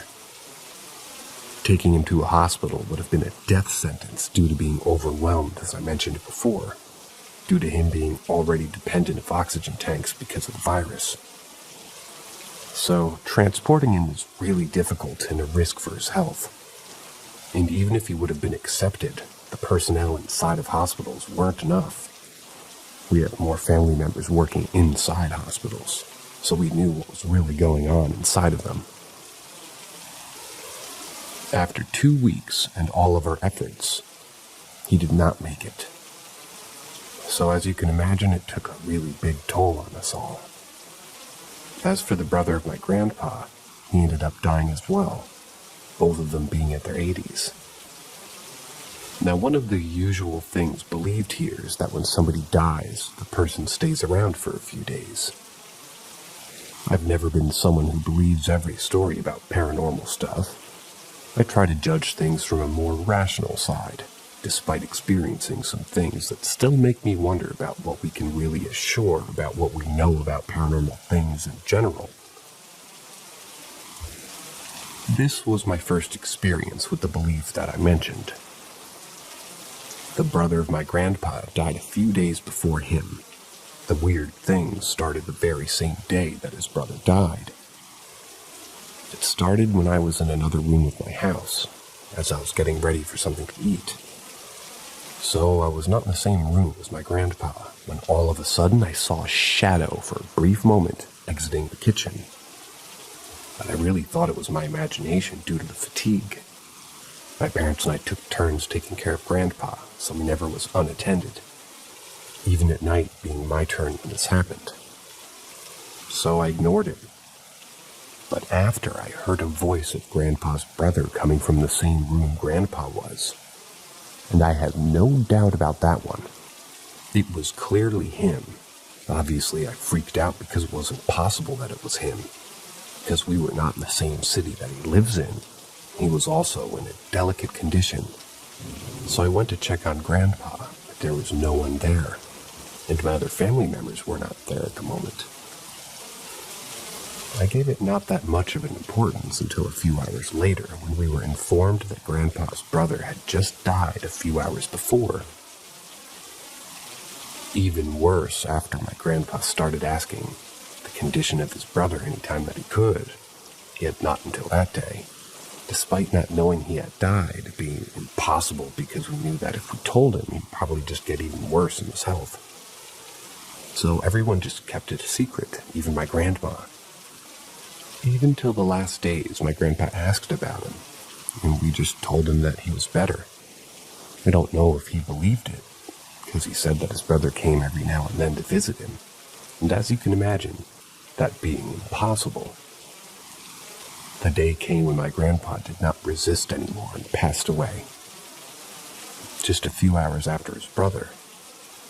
One of the most common things that happened here is that it's said that after someone has died, some other person who doesn't know that person died sees them, like if they were making their daily lives for one last time. I didn't believe in that before all of this happened, but the news of my grandpa's death took a while to spread as we were not in the same city that we lived in. And as I said in the beginning, being from a non-completely urbanized area, people still knows almost everyone in town, especially old people. When we went back to my grandparents' house to stay with my grandma, fortunately parents took off work, so still could be done at home, we found some friends of the family who were really surprised about Grandpa's passing, as they said they had seen him just a few days before, still after his passing, and even had a brief chat with him, and knowing them, I don't distrust them, as they're not the only ones who attribute everything to paranormal stuff, and also their reaction was complete shock. Maybe I believed more easily due to what I experienced with my grandpa's brother. Even for a few days after we arrived, my grandpa's rocking chair swayed at random times. I would have known if the wind or a minor earthquake were causing this because I know that house like the palm of my hand. I used to live there for a few years when I was younger. Sometimes plates would appear out of the kitchen without any logic, but we never really felt uncomfortable. I guess that's what it means when people talk about feeling their loved ones still being with them. This started to fade away slowly, and in the end, everything returned to being as normal as it could.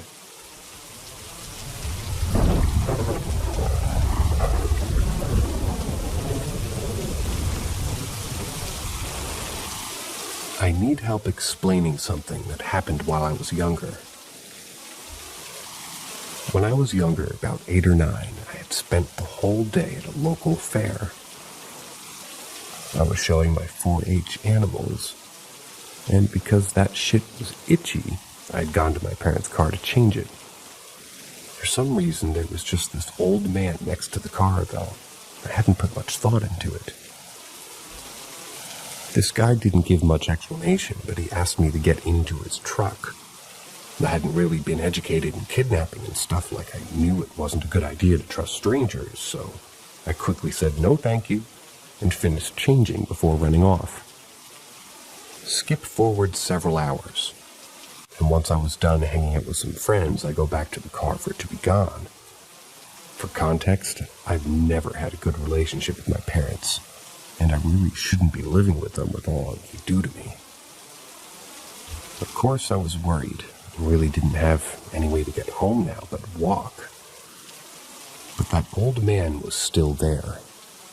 He said that he knew my parents, even said their names, and said that he was going to take me home since they had forgotten me. Being a small town in Ohio, I didn't really take much for anybody to know each other, especially when your grandfather was the favorite high school teacher for forever, basically. So I really didn't question him and climbed in. It was at this time that I noticed the first weird thing besides him still being in the same spot as earlier, as if he knew it was going to happen. His face would almost change, if that makes sense, never appearing quite the same as it had only a few minutes before, yet still recognizably being him all the same. Of course he didn't take me home, but instead to his own home. Besides the normal kidnapping crap, there was many things off about this. Where we're seemingly phasing in and out of traffic, as if we weren't entirely there. Another thing of note is that when we finally did get to our destination, at first we had just turned into a cornfield before a small path just barely large enough for the truck made itself known. It was as if we were entering something otherworldly, and that I was witnessing something that I really shouldn't have. At the point of him shutting the truck off, I had understood that I had just been kidnapped, but something about him just made me feel so calm. Like I knew that nothing could go wrong in his presence. Like no harm could possibly come to me. My time there was, for lack of a more fitting word, perfect. I had no worry of getting hurt from my parents, no stress to be as perfect as possible, no worry that every little thing I did wrong or forgot to do would get to hurt me. I got to do whatever I wanted, play games with him, or bake and help him around the house, or anything else my brain could come up with. Eventually, the time came when I realized that I really needed to go back. No matter how perfect it was, I couldn't stay here any longer, simply because I needed to get back home. Thus, I left as soon as I knew that he had fallen asleep. And just as we came in the corn parted large enough for me to pass through while some fireflies fluttered about as if to light my path, It took me what felt like days to get back home, though it was probably only a few hours since night had broken. Or rather, since night hadn't broken. The whole time it felt as if I was pulled in two separate directions. One down what I assumed to be the proper path home, and a lighter pull to that farmhouse. I kept trudging forward, and the moment I reached home, the moment of dawn broke.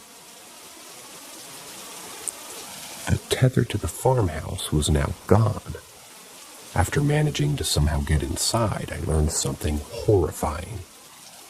I had been there for 10 days, and just as suddenly as I disappeared, I had reappeared. Years later, around 11 this time, while out with friends, I noticed I was near that magical cornfield, and just kind of went over to it, expecting something to happen. But nothing did. The corn simply swayed in the wind, and even going deep enough into it that I shouldn't have found the house, and there was nothing. No clearing, no beat-up old pickup, no kind old man. I want to say this was just the delusions of a scared child, and that trauma has made me misremember some or most of the details. But that doesn't feel right. Still to this day, I see him sometimes, but it's always out of the corner of my eye or passing by in the streets, only for me to turn around. Either the person have a completely different appearance, or that person just wasn't there altogether.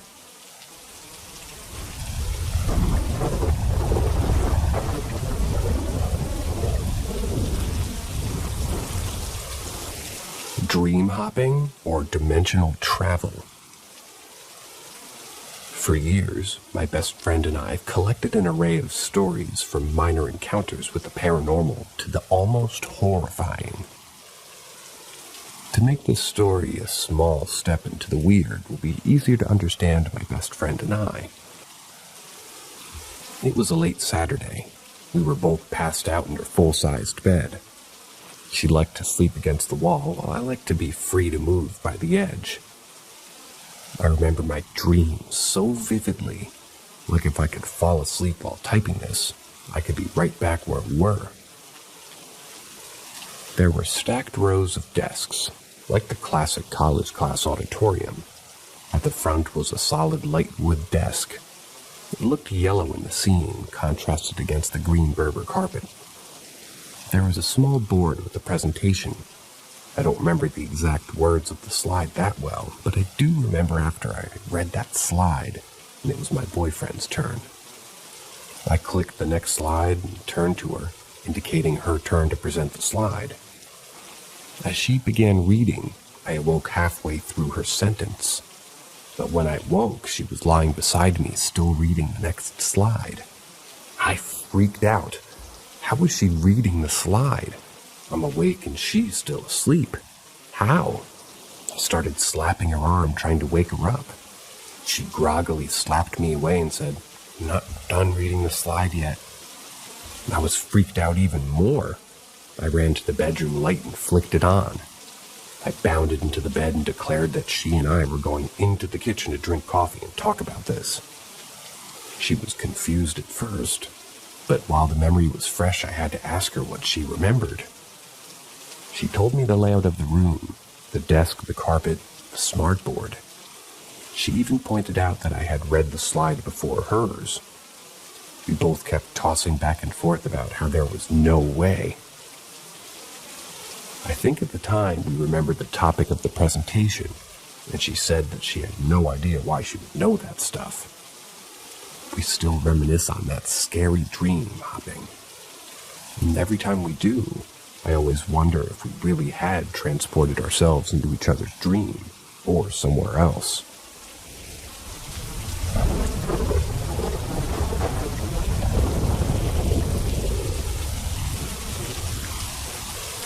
Worst feeling I've ever felt. This happened years ago, but I still remember that night. My bed was in the space next to my door. The hallway light was on, and at this point, I wasn't comfortable sleeping in the dark. as I was still fairly young, so the room wasn't as dark to the point it was pitch black, but it was only as bright as the hallway light would go. I was sleeping on my side, back facing my room and front facing the wall. I remember being in a deep sleep, honestly a peaceful one at that. I heard whispering. I remember I couldn't understand what was being said, like they were talking in tongues or a whole different language. When I was younger, I wasn't bilingual at all, so I really couldn't have known if it was a different language. It was like it woke me up immediately. I remember my eyes being forced open by shock. Not the kind of shock where somebody throws you a surprise birthday party or something that you weren't expecting. It was that shock that makes your stomach hurt. I knew someone was at the top of me because I could see their outline. I didn't dare to move. I was so scared. At one point, they stopped speaking and slowly started to move to the side of the room. My eyes were stuck to where that thing used to be, and I remember having to talk myself up, trying to gain just one bit of courage to even look. I eventually did look, but as you could guess, nothing was there. I don't remember much about what happened afterwards. I just know that I eventually did fall asleep. I haven't experienced something so terrifying since then. Every time I talk about it, being reminded of that dreaded feeling.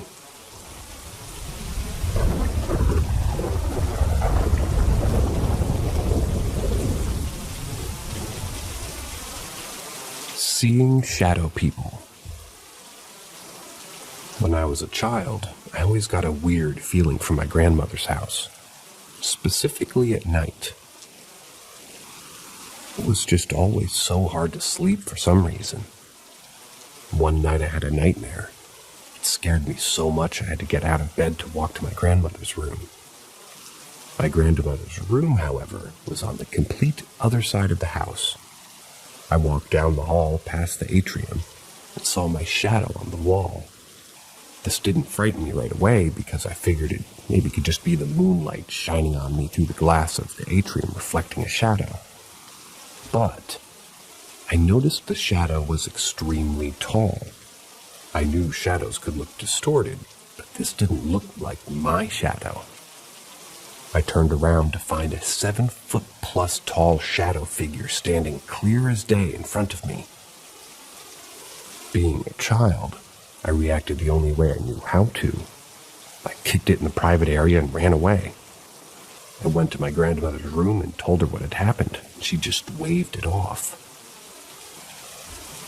Now, I would just say that this could be night terrors, but growing up, I told my siblings about it. My sister had seen the same thing. Years had passed, and we started to get kind of too old to spend weekends at my grandmother's house. My brother lived there for a short while, and one of his previous girlfriends had seen it too. To this day, I wouldn't spend the night at her house. It's unsettling. I've even woken up to my grandmother staring at me while sleeping once while I was there. This hasn't been the only time I've seen shadow people, though. I've seen them in the reflection of my TV, in the backseat of my car, out of the corner of my eye. I choose to ignore them. To me, it's not so consistent for me to think that it's hallucinations. I've seen so many shadow people, felt presences, and just recently seen a full-body apparition. One time I felt something watching me sleep so strongly. I was paralyzed in fear because I knew it was there.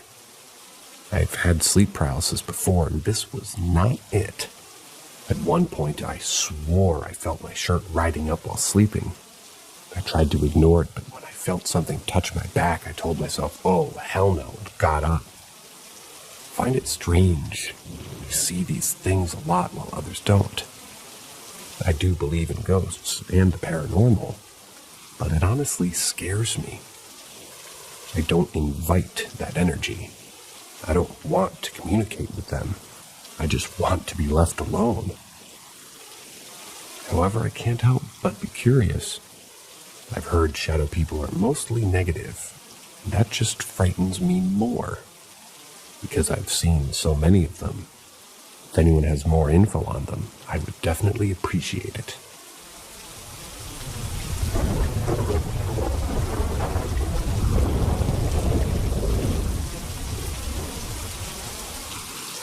Did something impersonate my dad? Anyways, this happened to me when I was about 9 or 10. I was preparing to go to sleep on a weekday, and I got underneath the blankets when I heard someone walking into my room. When I was a kid, I always left my bedroom door wide open, but because of the layout of my bedroom, I can't see anything outside when I'm laying on my bed. I only realized it was my dad when he stepped into my room and stood by the doorframe. That's when I noticed something really weird about him. He had this expression on his face like he wanted to kill me, or like if I had done something terribly wrong and he was furious at me. His eyes were completely open. At first I thought I'd done something wrong, like I clogged the toilet or he had tripped on one of my toys and came to my room to scold me. But he just stood there with the most serious look on his face for about 10 seconds without saying a single word.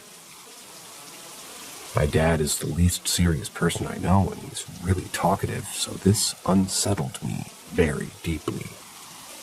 Then I asked him, "What's going on?" And he didn't react at all.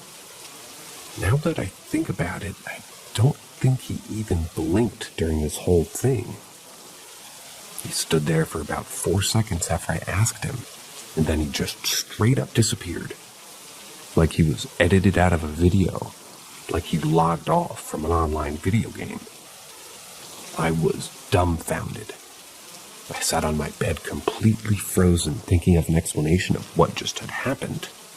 Was I dreaming? I recall being wide awake with my bedroom lights on, not being tired at all. In fact, at that time, I couldn't fall asleep if I didn't have my blankets covering my head. And I also was playing with my PSP before I heard the footsteps. So, was he really in my room, and I just had suddenly fallen asleep? Then I woke up and he wasn't there? If so, then why did he have that terrible expression on his face? I checked the time on my PSP, and only a minute had passed since I turned its screen off. I concluded that I couldn't have had a quick memory lapse, and he actually did leave the room normally. So I quickly ran to my parents' room to see if he was either in the hall walking to his bedroom or inside of it, preparing to go to sleep, To my surprise, when I entered, he was sound asleep, snoring loudly. I woke him up and his eyes were bloodshot red as they usually were when he was been sleeping for a long time. His hair was also really messy, unlike when he came into my room. I asked him in a serious tone if he had gone to my room before going to sleep. He saw that I wasn't playing around, sat on his bed and answered that the only time he had gone to my room had been at noon. I literally cannot explain what happened to me. My dad thinks it's pretty weird, and I stopped mentioning it because he's pretty scared of the paranormal, and I don't want to stress him out. I don't tell the story often since it's so ridiculous. I know nobody would believe me, but it's been bugging me for so long I just want some sort of explanation. You can't make this shit up.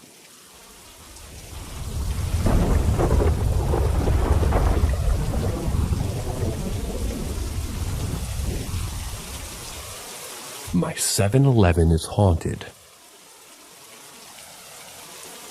So a while back, roughly around mid-November 2021, I was working night shift at my local 7-Eleven. My coworker was in the back cooking chicken, and I was out front taking care of the customers and making sure all of our write-offs were done. And then I heard this alarm telling me that the door opened and a customer had entered. I spun around to greet them, and as I did, I saw a black blur rush through the door and dart down the nearest aisle. At first I thought it was a customer that really needed the washroom or something, but then I noticed I didn't see them pass by any other aisles leading to the washroom. So, I decided to take a quick look around the store to make sure they weren't trying to steal anything. However, I couldn't find anyone in the store. They just disappeared. Roughly 5 to 10 minutes later, a woman entered the store and walked down all the aisles, seemingly looking for someone. Then she called out their name. "Wesley." She only said it once before leaving the store. After that strange night, up until 3 days ago, things were normal. Nothing really seemed out of the ordinary, but the only incident I found being slightly strange was hearing a banging thud on the walls. This was in the kitchen one day. However, one of the bathrooms is on the other side of that wall, so I was cooking at the time, so really didn't know if we had any other customers in there at that moment, which is completely possible. There could have been countless things that they were doing. We've had extremely high people banging around the bathroom before. Teens will sometimes decide to have sex in there. Ew. Needless to say, that washroom's definitely seen some shit. And I wouldn't be surprised if it was a customer. Anyways, on Thursday, January 20th, I was once again working the night shift. And while doing my end of the shift, paperwork and printing off everything I needed, I was standing in front of the window facing all the gas pumps, when for some reason pump number 1 popped up on the gas till, saying that someone clicked the request help button. But when I looked out the window, there was no one anywhere near the pumps. The entire lot was empty, except for a couple of cars belonging to other people in the area who also work night shifts in the neighboring stores. Later that same night when I went to the washroom, the door handle jiggled when I was inside. This was an employee washroom in the back. Customers don't have access to it. And when I came back out, I asked my coworker if she was trying to open the door, but she was getting cookies boxed to sell to customers and never left the front of the store.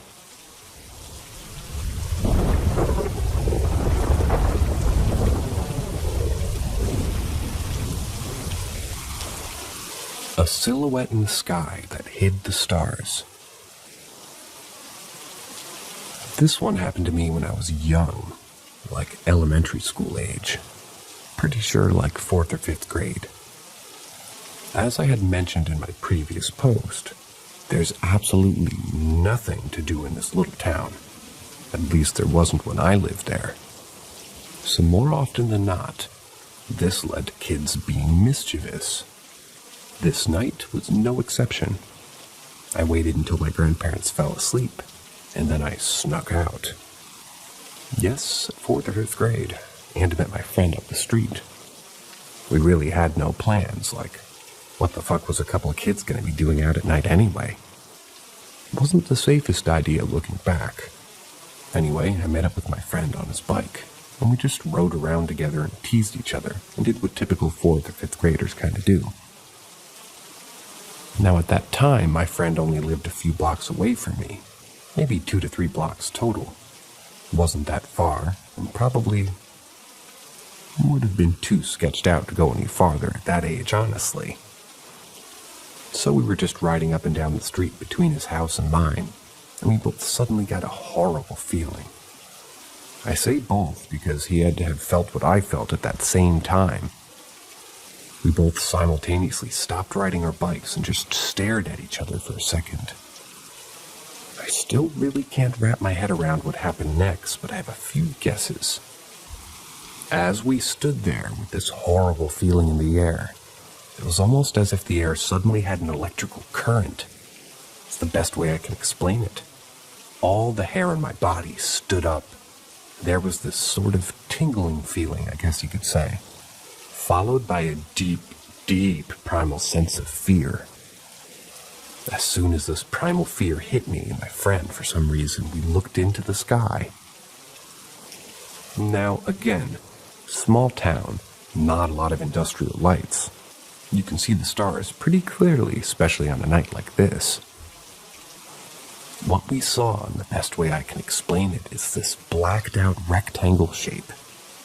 extending for maybe a block and a half over us. It was a silhouette in the sky, and you couldn't see the stars through this thing. There was a perfect outline around it, and it definitely was a solid object. At this point, we realized that it was hovering over us. I'd say maybe a couple 100 feet in the air overhead, and was projecting a shadow over us. Now, I've experienced some scary stuff in my life, but I still don't ever remember feeling this primal amount of fear, sheer terror. My friend and I looked at each other and screamed, and I booked it out of there riding my bike as fast as my little legs could go. The weird thing is, though, is I was only a block or two from my grandparents' house. It felt like it took an eternity to finally get back there, despite my pedaling as fast as I could. Now, as an adult, 20 plus years later, I guess you could chalk it up to some sort of experimental craft that maybe we weren't supposed to see. I don't know. I can still feel that primal fear even thinking about this situation. And I still can't figure out what exactly happened that night.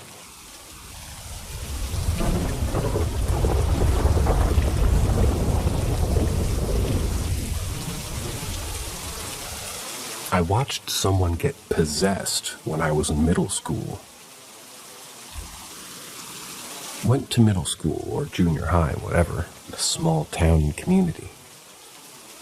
There honestly was nothing, like absolutely nothing to do besides go to the mini mall or to the community rec center, where they would hold these teen dances and play horrible early 2000s music. Ew. Ended up going to one of these teen dances per usual with a group of friends. And per usual, said group of friends got into it with the preps or jock kids. Fight breaks out. Police are called. Everyone scatters. Me and this kid, who I'll just call Nate, end up walking back to his house on this bike path that runs along the backside of this rec center. It's nighttime, and there's a skate park to one side of us. And for a while, then nature trails, and a river on the other side. We keep walking along this path, and suddenly Nate stops and says, "Do you see that?" Pointing into the pitch blackness as he faced the direction of the nature trails and the river. Now, this kid was admittedly at times not always too nice to me, and I thought he was just messing with me at first. So I say, "See what? There's nothing there." But at this point, this fool is walking towards whatever he thinks he sees. I see him walk right up like he's approaching a person, looks back at me and just crumbles. It was like he fainted or something. So now I'm in the middle of this path completely alone, and there may or may not be some type of presence that just caused my friend to pass out. I'm scared to death at this point, obviously, and this is all becoming too much for my 13-year-old brain to handle. I'm half Hispanic, and I grew up around very religious elders, and was always told when I had nightmares or even if I felt evil that I needed to pray. I started walking towards my friend because I didn't want to leave him there, but I also didn't want to be alone, and I began praying. Now, as an adult, I am not religious, but at this time I was doing whatever I thought would help. I went to try and pick my friend up, and he was so heavy, abnormally heavy. I was big for my age, and he was much smaller than me, height and weight-wise, and it was like I was trying to pull a grown man. I know dead weight, but this felt different. He also was ice cold to the touch, despite it being in the middle of summer. I started to drag him, and was praying and focusing on this one particular star as I did so. Not really sure why, looking back, but I focused on this star and prayed repeatedly. My initial thought was to drag him to the hospital, but I swear the more I prayed, the brighter this star got, and it was like he was revived or something. He woke up annoyed that I was dragging him and scuffing his inversion, and just confused about what had happened. He said that he saw an old man near the tree line when we were walking, and that he motioned for Nate to come towards him. He said once he got close to the old man, this thing put out its freaking hand inside of Nate, which is what apparently made him pass out. I was happy he was okay, that I wasn't alone, and we ended up walking back to his house like nothing happened. But I believe something did happen to Nate that night. Flash forward a month or so later, and per usual, I'm meeting up with my friends to once again go to one of these teen dances. Because per usual, that's the only thing going on. I get to Nate's house and the whole feeling is just off. Hard to describe, really. I go downstairs to Nate's room, and he's not in there. But this is some things that happened. You know, we were good enough friends that I would just wait for him to pop in, which he would do normally. But this time, there was nothing. I go back upstairs, and every single animal this dude had, which was like a cat and 2 or 3 small dogs, if I remember right, they were all standing hair raised with their backs to the front door, staring up.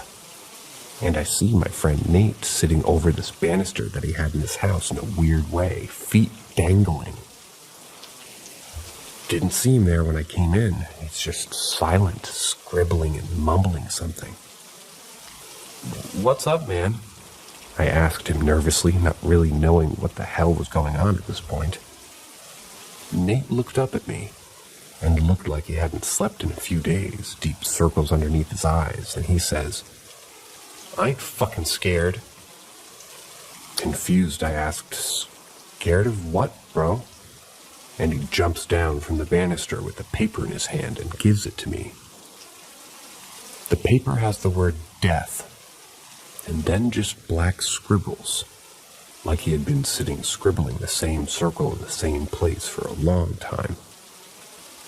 Instantly got all the bad vibes and nope energy, and I just flat out told him, "I'm going home, man," and opened the door, leaving his terrified animals in the corner and wondering if they'd be okay.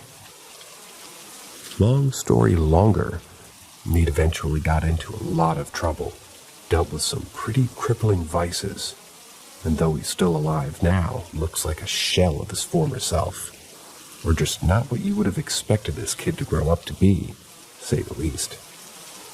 I think I witnessed a possession happen to him. Haven't told many people this story, and I don't think I've ever shared this in detail.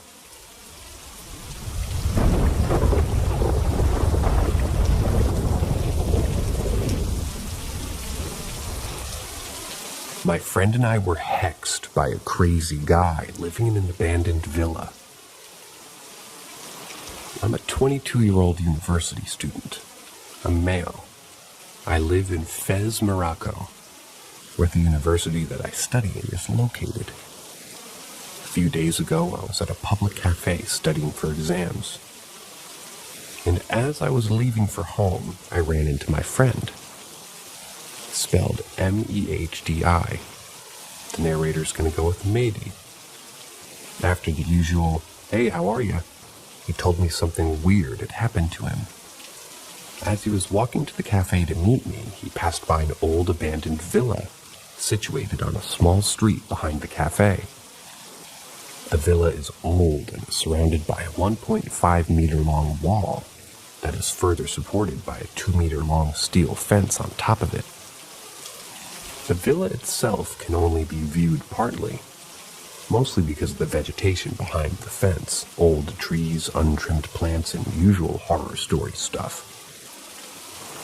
As he was walking past the villa, my friend was called by a weird, creepy guy from behind the fence. When he approached the guy, he gave him a piece of candy rolled inside of a piece of paper, as well as another piece of paper folded neatly and covered entirely by Scotch tape. My friend thought it was weird, but didn't think much of it. As he continued to walk, he unwrapped the piece of candy, just to check if it was actual candy, threw it away. Then he moved to the scotched-up piece of paper. After struggling with the tape for a bit, he managed to open and unfold it. He was surprised by a weird assortment of letters, symbols, and hard-to-decipher words in Arabic. In my culture, these things are taken very seriously, and the majority of Moroccans believe this stuff is real and works. So my friend, who studies Islamic jurisprudence,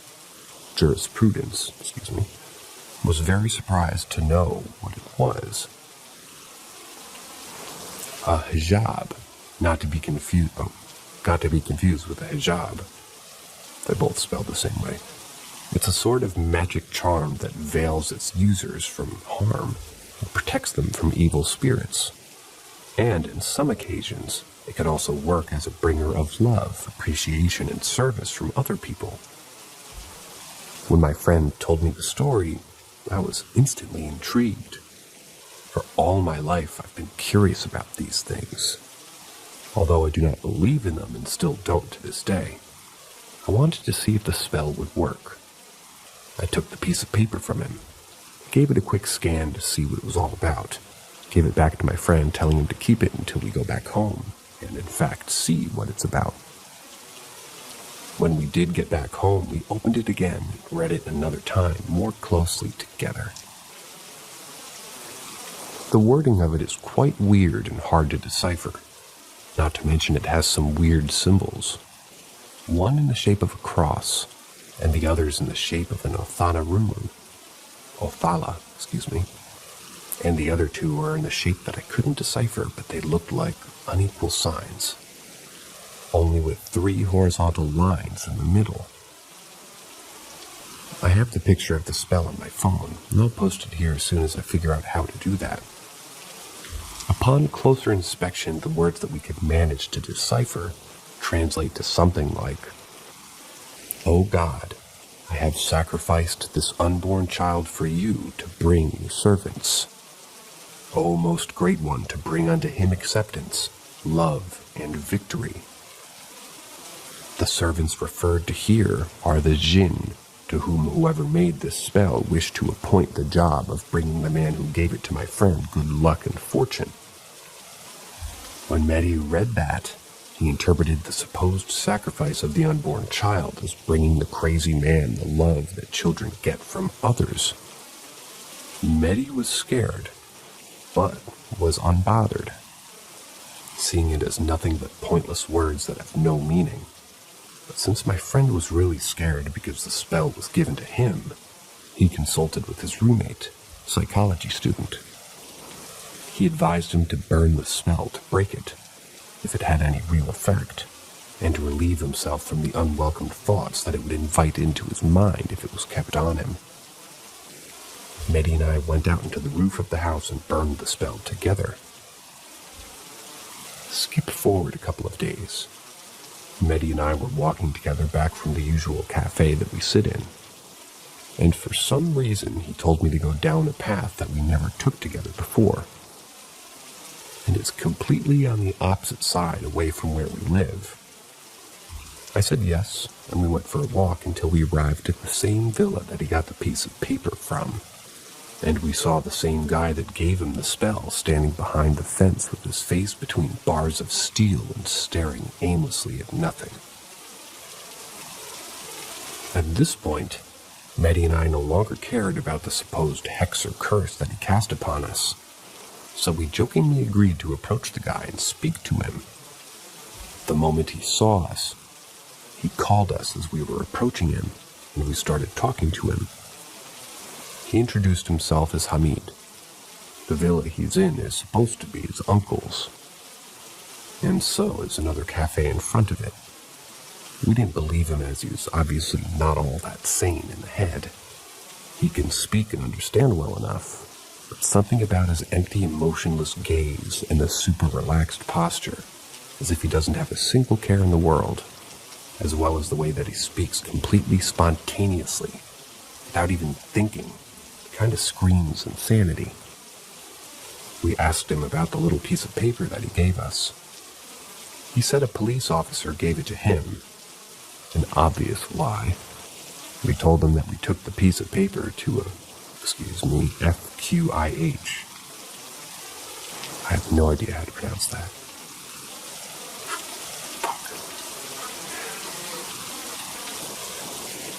F-Q-I-H. A key. Key? The Moroccan Islamic version of a priest. Excuse me. And he simply answered something akin to, "Yeah, sure you did." He saw right through our lie. As we were talking, he started giving us commands as if we were his servants. But in doing so, in a completely straightforward, non-condescending way, as if it's just natural for him to speak and ask people for things and just get them for free. He asked us to go get him a simple soft drink from a nearby grocery store, to which we declined, but he insisted. So we told him to wait until tomorrow, and we'll get it for him. Fast forward till tomorrow. We go past the villa again, and he's there, his head between the steel bars of the fence, staring aimlessly at nothing, his big round eyes and toothless mouth gaping open. We saw him, said our hellos, and immediately he started giving commands. "Go get my drink now." His commands became more assertive, but still non-condescending and straightforward. The way that he speaks is kind of like that of a child. So we told him to ask us nicely and we'll get it for him. He did, and we went to go get him the drink. When he got it, he simply threw it to the ground and asked us for a bar of soap. We asked him what he wants to do with the soap. He said he'll be going to a traditional bathhouse and he needs soap to clean himself. So we got him the soap. He threw it on the ground next to him too. We asked for something else. He asked for something else. And we said, "That's enough. We'll be going back home." And we did. I'm writing this at the usual cafe I sit at, waiting for my friend Mandy to come over, so we can visit this guy again. My friend and I joke about the hex having actually worked on us. That's why we bought him that stuff yesterday and are going to visit him again tonight too. But something deep inside me questions me about it actually being true. What if we did get hexed, and now we're servants to this crazy homeless guy living in the abandoned villa? I actually bought some pizza earlier that I only ate one slice of, and now I'm keeping it for the crazy guy when we go meet him. In fact, it's very likely that the spell didn't work, and we're just doing this because we think it's fun and like talking to the guy. But I can't help thinking that the spell did work.